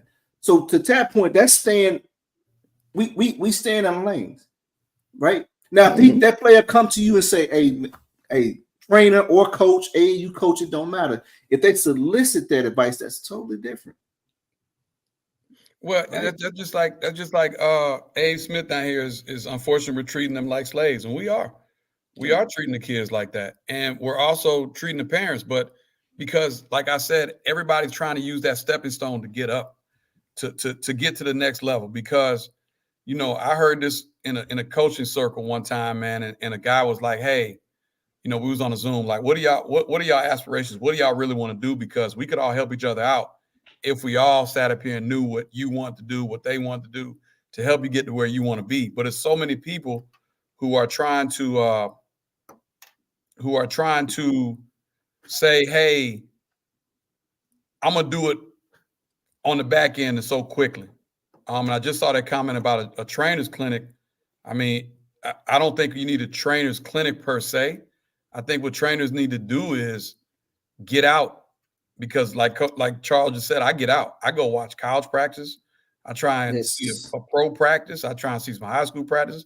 I try and see some games, because I got to know what's the next thing to help these kids out. Because like Coach Ritter said earlier, these kids are so much better than we know.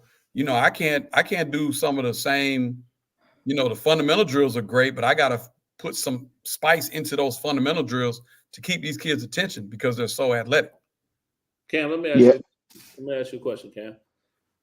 And I already know the answer to this, but I'm just going to ask this question. You've trained kids at every level, right?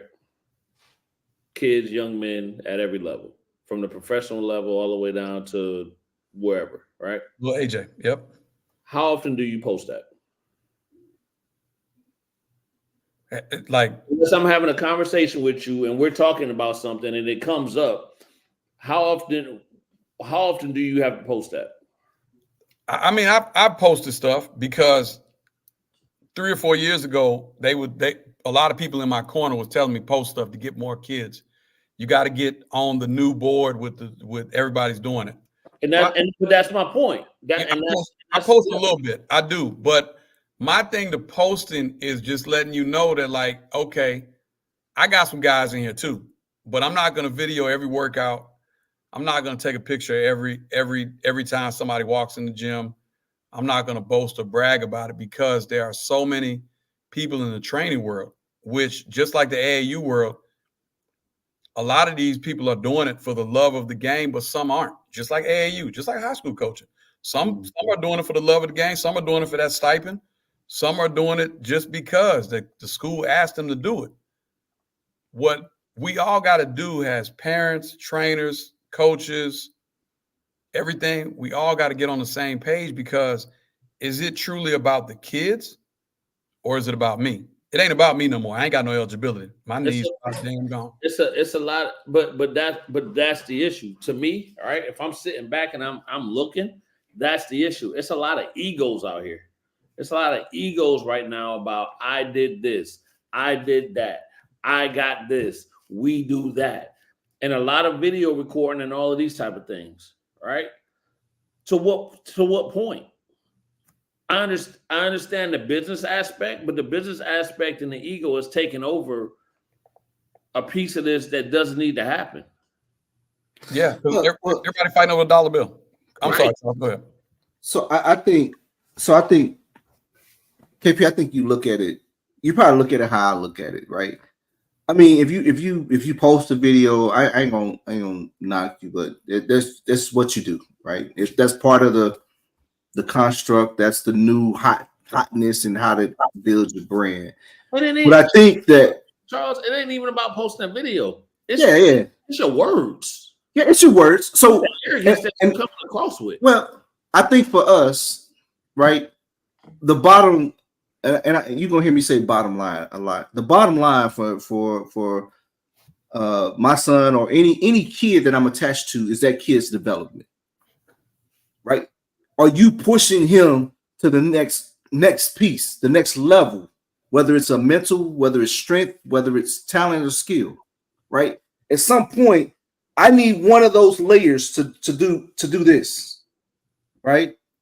So, and we all play a part in it, whether it's the coach, and the parents should be looking at this too, right? Whether it's the coach, whether it's the trainer, whether it's the high school coach, whether it's the strength and conditioning coach, right? Though we gotta hit markers. That's what I care about.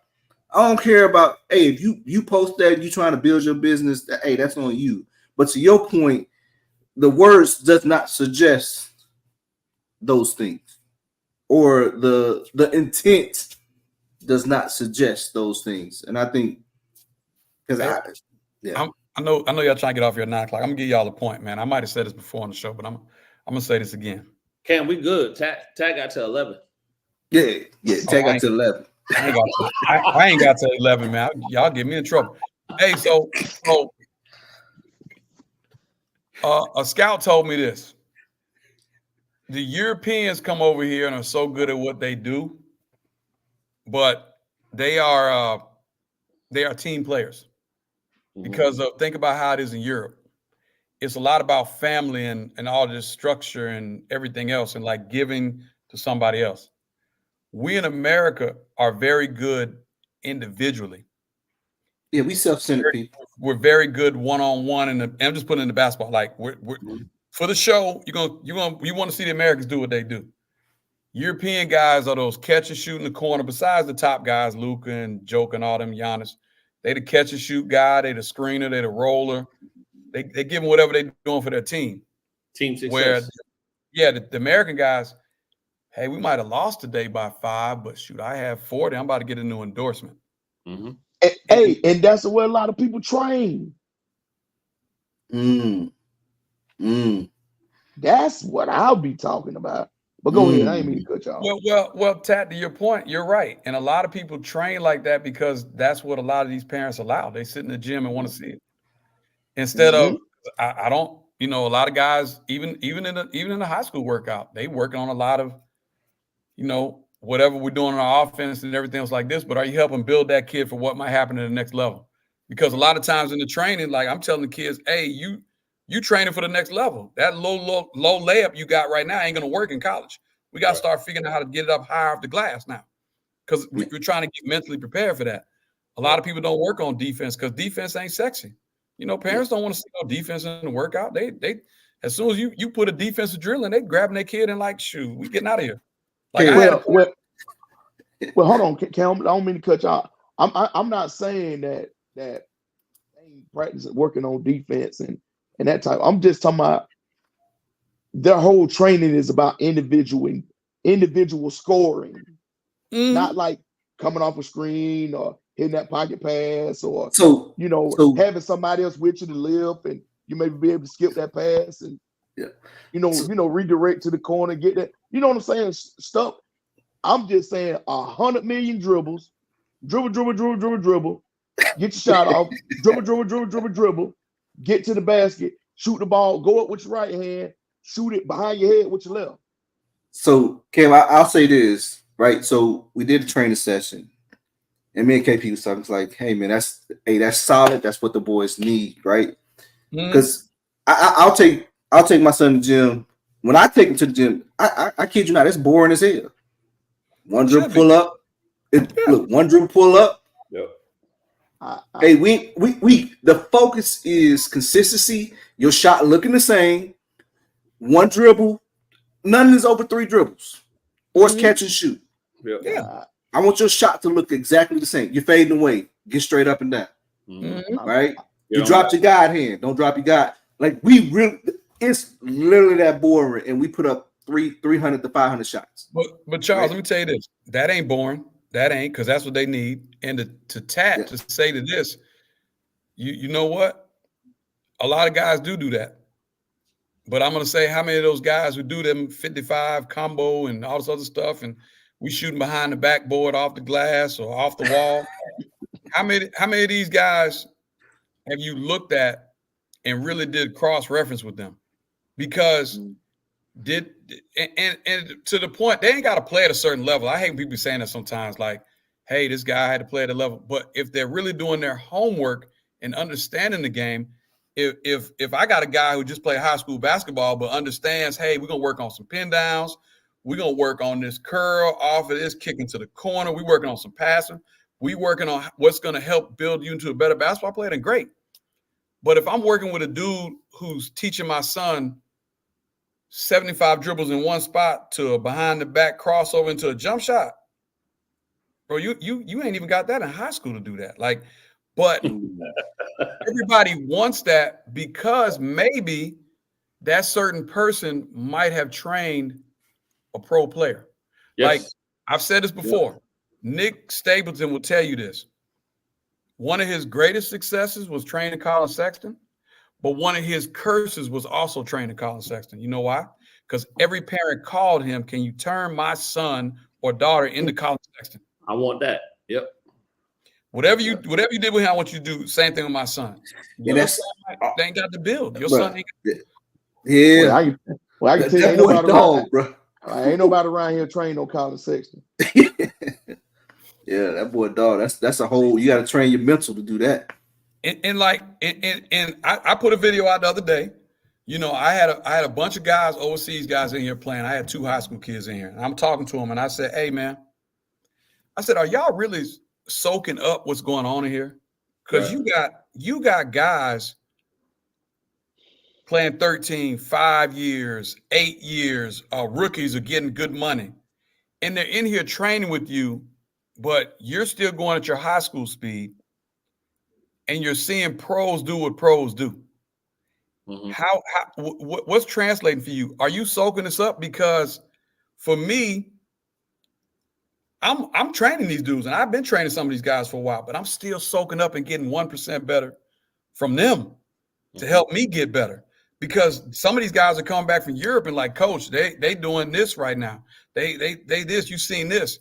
And for one of my guys to come back from his rookie year, like, coach, they were doing individual training.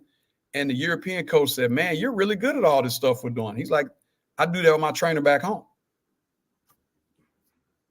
So, you know, it all goes back to what we're saying and what I've always said. It's the adults who are killing a lot of this stuff for a lot of people. We're hating on each other. If I got a program and y'all got a program and y'all got some success, I'm hating on y'all's success. I'm telling coaches to come to me. Why we ain't all on the same page? Because if I ain't got a kid that fits Mercer's build, but y'all do, I'm going to tell Mercer about, hey, they got the Warner Robins All-Stars got a kid y'all maybe should look at. Because we all should be helping kids. If that's what we're doing. It's ego, Cam. And it's money. Yeah, I need you over here with me. I seen that. Go ahead, Charles. Or they've already had enough success. So now we got to get some of that success. Well, I seen a clip. I think it was I seen a clip. Might have been a coach out at Utah or Utah State. I can't remember. I know it's out west. And he was saying a lot of what he deals with from his experience. What he has been experiencing is a lot of adults are looking to get in the conversation so they can build a relationship and send more kids and say, this is my guy. right? So they don't even care about the kid. They don't even care about the parent, right? So somebody. They're like, yeah, they want them. They want the college coach to reach out to them. So that college coach, like, I'm not talking to them. Like, I don't know you like that. Like, pretty much is what he's saying. But I think that's why a lot of these so-called handlers, they want to get in the room and say, I did, or because they getting money. Everybody getting money. That's what everybody's trying to do. Everybody trying to get money whichever way they can. Trying to get a piece of that NIL. I'm selling a kid a program. I'm trying to look at that NIL deal and charge. Man, we got agents charging 5% on these kids' NIL deal because they saying they brokering it. The kid, I think, was going to get the NIL deal anyway. I think if he was good enough. Why do you 5-stars got agents already and runners? But like they was doing that a long time ago anyway with these underhanded deals where they was giving the whoever had these kids money under the table. Everybody just want money, and now like it goes back to my analogy. Hey man, the new dope game is amateur sports. Yeah, straight up. The dudes who wore white t-shirts on the corner, who we amateur sports, they the new shoot. Well, I can get the new hustle. I can tell my kid to this program and get 500,000. I can tell you this: we ain't got not one penny from nobody with nothing. Yeah, not over here. Hey, but then let's go over a little further too. Like KP said earlier, you know, a lot of these people look at these NIL deals and everything. And I'm gonna take it a step further for a lot of y'all, because I know some of y'all on this podcast done heard it, but some ain't. That 165 that kid's supposedly getting, that jump turn into 20,000 maybe, because some of these schools ain't giving these kids money at the end of the day, or they telling them they gotta stay there to receive that money. So these kids getting this 1.5 million NIL deal, and y'all thinking they getting 1.5 million. Uncle Sam wants his money. The agent wants their money. The school, you better win. So these kids ain't getting 1.5 million straight up when they sign on a dotted line. I know a lot of kids who've been shorted out of a lot of money they thought they was getting or their parents were getting, because they go into the homes and they selling this to these parents who just see the dollar bill. Right. Some of y'all out kids in these programs, and then you mad at the end of the day when they don't get that money, and then you try to talk all this noise about the program or the coach did you wrong. No, you did your kid wrong by selling them to that school and not getting that money that you thought you was getting so you could retire. And not doing your due diligence. Yeah. So I had a coach say, hey man, the 12th guy on the bench got some type of NIL deal. Don't promise you no playing time. All right. So yeah, I got crystals. I get 500 a month and free crystals anytime I go up there. You right. Boy, killing them. Don't talk about no crystals, boy. I can't even go more though. I love me crystals now. Me neither. You're right about that. But hey, I mean, it's just, you know, that's the biggest thing for me though, man. I love this game. This game taught me so much, man. I got to see the world off of this game of basketball. I got to meet, like, I met y'all gentlemen off of basketball. You know what I'm saying? And us three got a great relationship. Like, I thoroughly enjoyed hanging out with y'all yesterday. Yeah. And this ain't to say anything that somebody like, oh, Cam is, man, listen, man. All three of y'all got some talented children. All three of y'all got some talented children, man. And I hope they get what this basketball world can do for them. But I hope even more they get to understand what all three of y'all put in to this for them. You know what I'm saying? So I really, really respect that. And I just wish people would just see basketball, because everybody got the dream of going to the NBA. Trust me, I did. Everybody did. But I tell people now, there are so many more things you can do in this game of basketball. Mm-hmm. Like, have people done their research on what an NBA referee gets paid?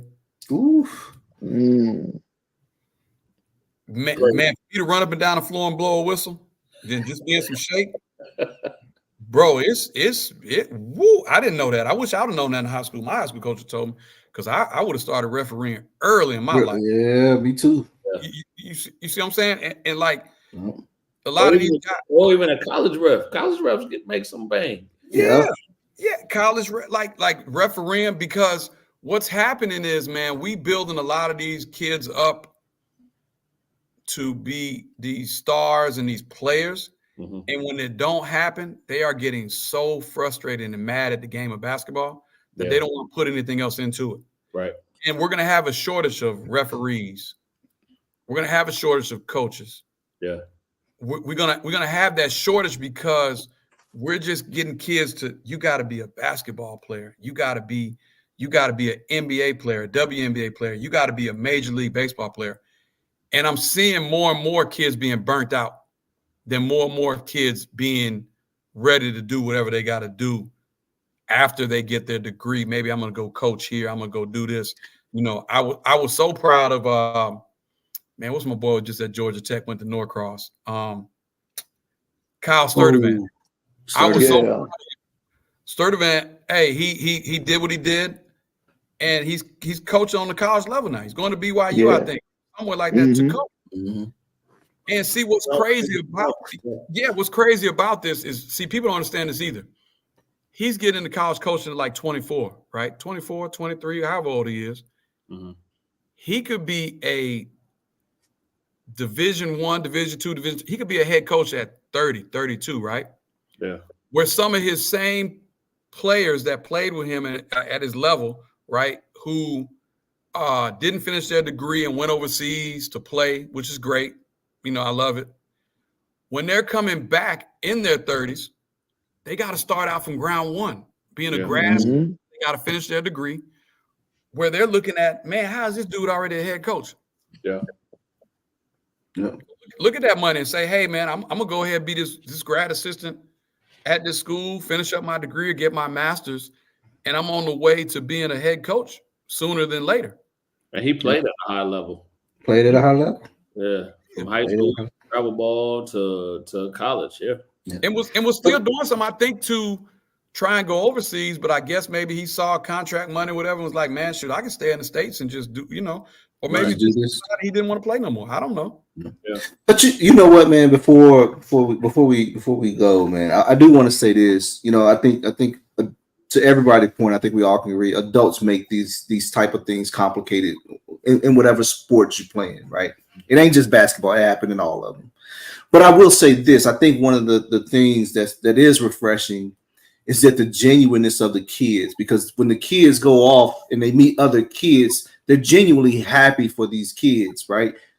I've never seen a kid, from my experience, I've never seen a kid be upset that another kid got an offer or something good is happening for them. They are celebrating them. So that is a good thing that's happening in the basketball community. You know, adults make things complicated.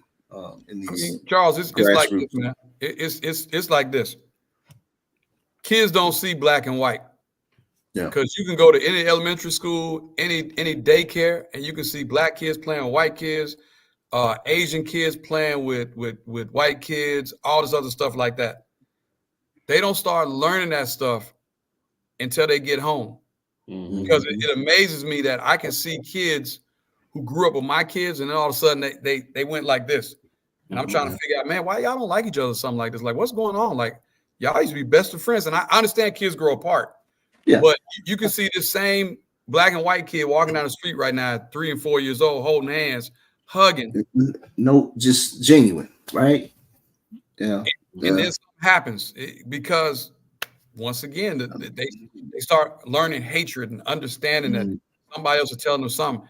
It's the same thing that happens in the basketball world, because absolutely, the kid who's celebrating his friend getting a scholarship, when he goes home, mom or dad or whoever else might be telling them, why you ain't get this, and you don't like Johnny. Just like I tell people, just like cancer, that spreads. You're in the car dogging out your AAU coach or your high school coach to your kid. They're gonna start dogging them out and trying not to figure out what's going on, and then that goes to this kid telling this kid in the locker room, man, coach don't know this, coach don't know that. My dad said this, my mom said this about coach.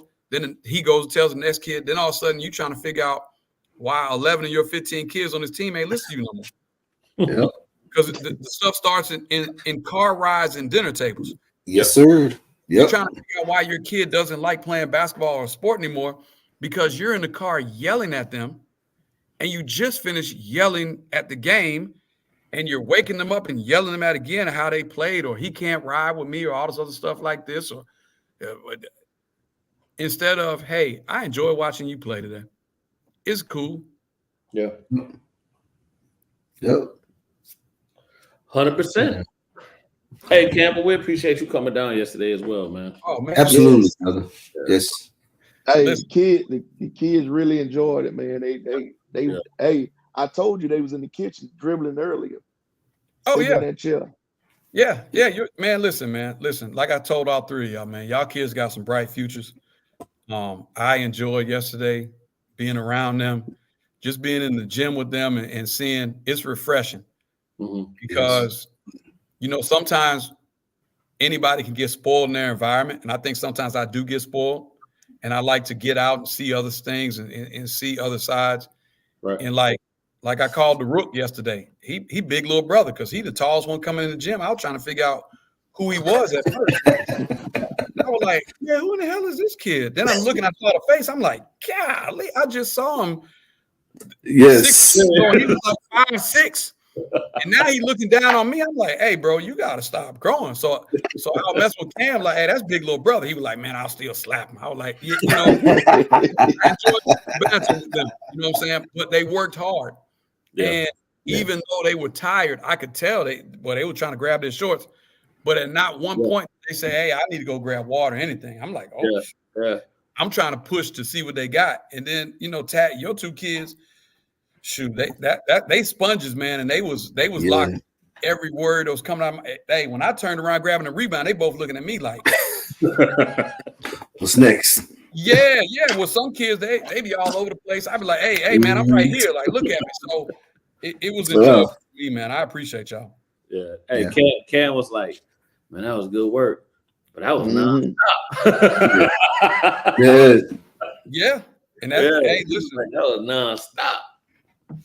Hey, I got my pro guys in here, and they be like, hey, listen, because I done had 2 or 3 of them tell me, like, hey, coach, man, I be doing this 30-minute Vertimax workout. I be like, 30 minutes? What you be working out with? Let me see something. Let's go over here. Right. 10 minutes, they on their knees about to throw up. I'm like, oh, yeah.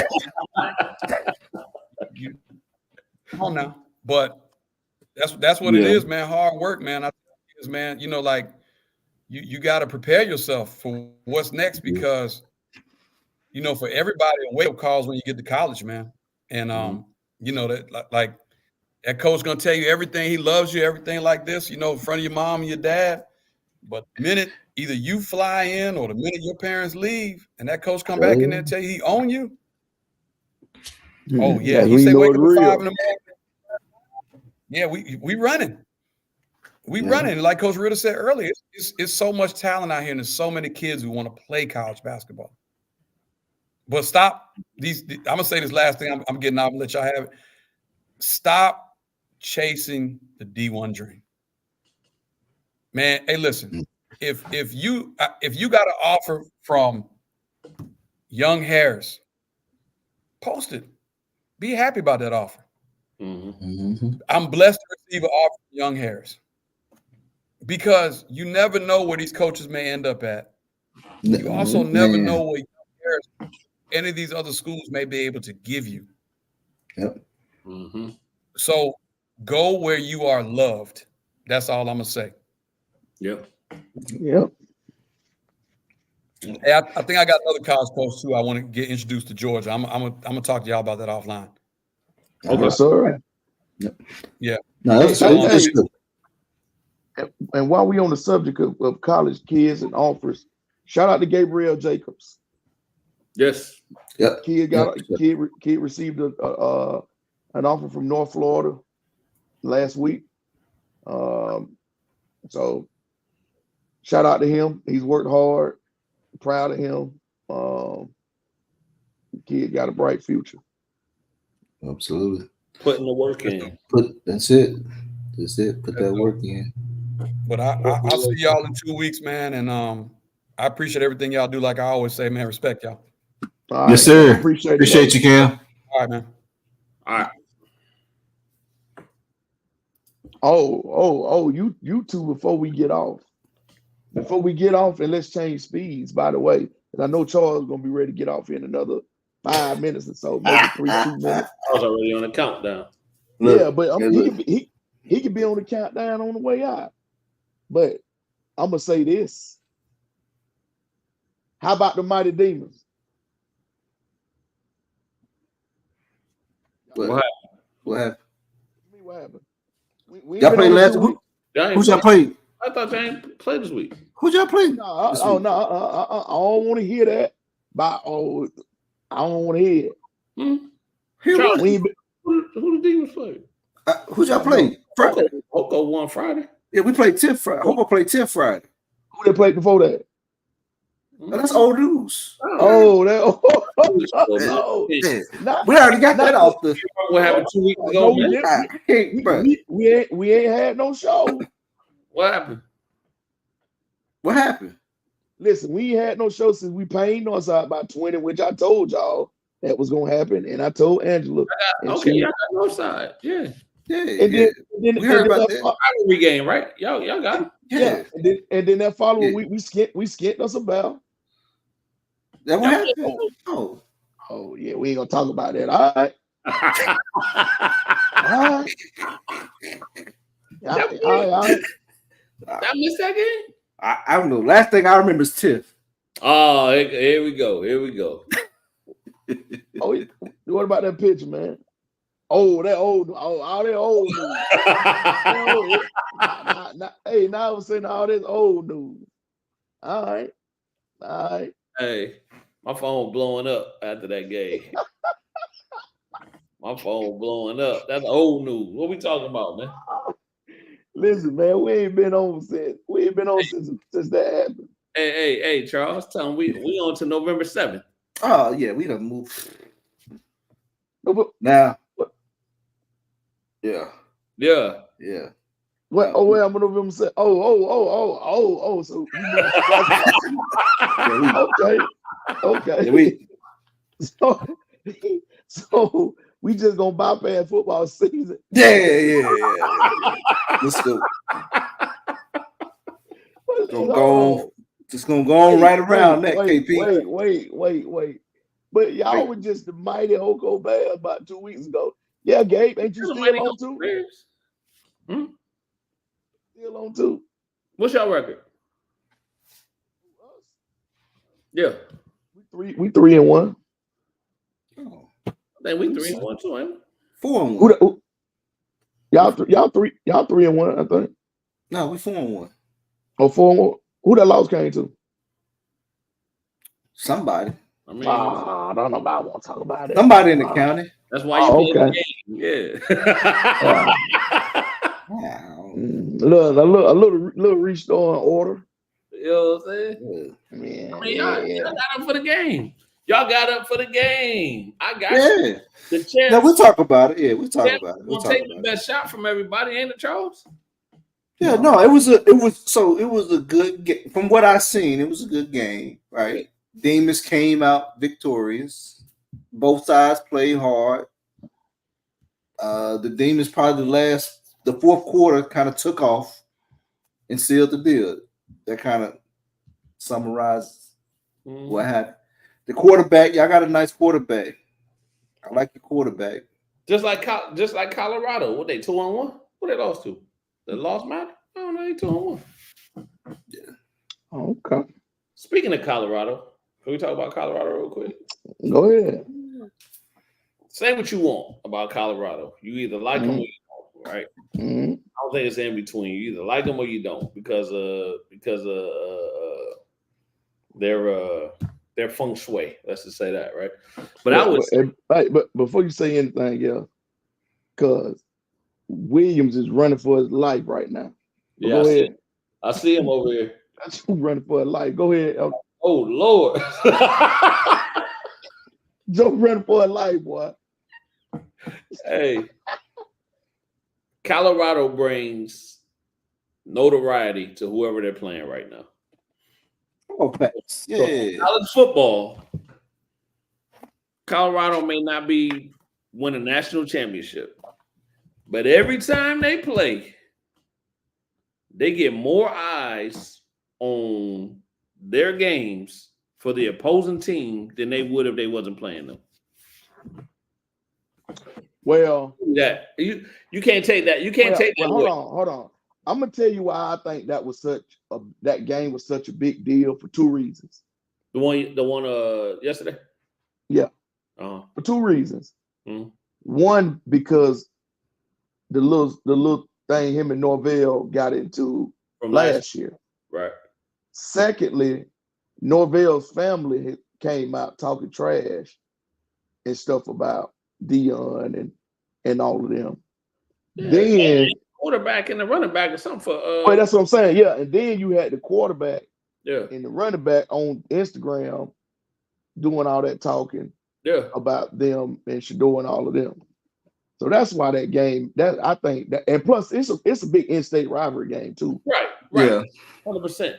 But Tat, whoever Colorado plays this year, 9 times out of 10, that game gonna sell out.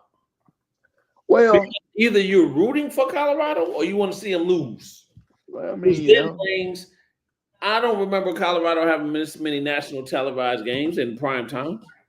Well, I think Colorado, they won that championship in 1990, I want to say. Exactly. We in 24. Yeah, I know what I'm just saying. You see what I'm saying? These cats playing at 7:30 on the Saturday. Yeah. I think next week they playing at like 7:30 or 7 o'clock or something on the Saturday. They got another prime time game. Yeah, it ain't no different than Kansas City getting all them calls because Taylor Swift be at the game. Bruh, Kansas City got a lot of calls today. Yeah, that's why they won. Got that call late in the game. I'm getting sick of that, man. Yeah. So, but I'm just saying that to say, hey, so kids, when y'all playing against Colorado, give it your best shot because you got eyes on you. Well, Nebraska that boy was the number one quarterback in the country, wasn't he? Yeah, they said he was out of. Didn't he come here? He went to Buford. Yeah. Yeah, he was the number one quarterback in the country. Nebraska just manhandled them boys, so. Yeah, they did. Nebraska won yesterday too. Yeah, Nebraska, they manhandled that. Their defensive line was crazy. Yeah, now I think they're in the top 25 now. Are they? Mm-hmm.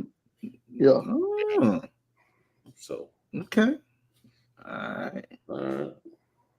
Do your thing. Oh, hey, speaking of that, I mean, this is kind of off subject, but not speaking of that. But y'all boy that y'all be playing on here, what's his name, Charles? Boys. The blues song. King George, cuz my King George. Yeah, I didn't know that was a young cat. Yeah. He was South Carolina, right? I don't know. Alabama or South Carolina, one of them. I think South Carolina. It was a youngin'. Yes, young cat. Yeah, can't stay too long. Yeah, that's my joint, boy. He got an older sound. He got an old soul. So every Friday's King George Friday around here. Nah, but at the house work. It's King George Friday. It's gonna be a cigar. It's gonna be a cigar to get lit and whiskey to get drank. Every Friday. Speaking of whiskey, I heard there's a new whiskey out too. It's supposed to be all right. I seen Butts do a review. Oh, yeah. Yeah, I had that yet. You tried that? Nah. I'm more of a I drink whiskey, but I'm probably more of a Scotch and cognac guy. Amaretto sour. I have some good bourbon. Good bourbon is good too. Amaretto sour. Hey man. We better leave you at the crib, bro. Y'all boy trying to fight. I know. I ain't no fighter. No. Yeah. Man, no, don't do that. No. Some hen rock. Have y'all had the Club Shay, the drink Shay? Nah. I heard he coming out with another one. He gonna call it Michelle. Yeah. Hey, we tuned in. There you go. I knew it wasn't gonna be long. Hey, hold on, man. Hold on. We getting off subject. I knew it wasn't gonna be long. Hey, man, to me that was an advertisement. Michelle. This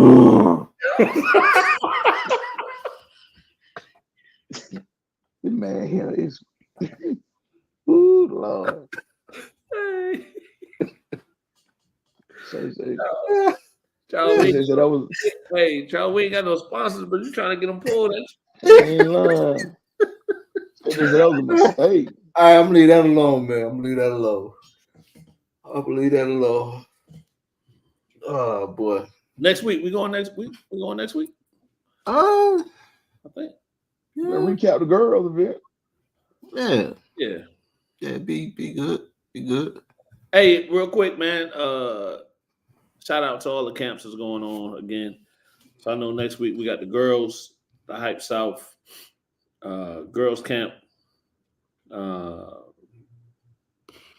Jared. Jared.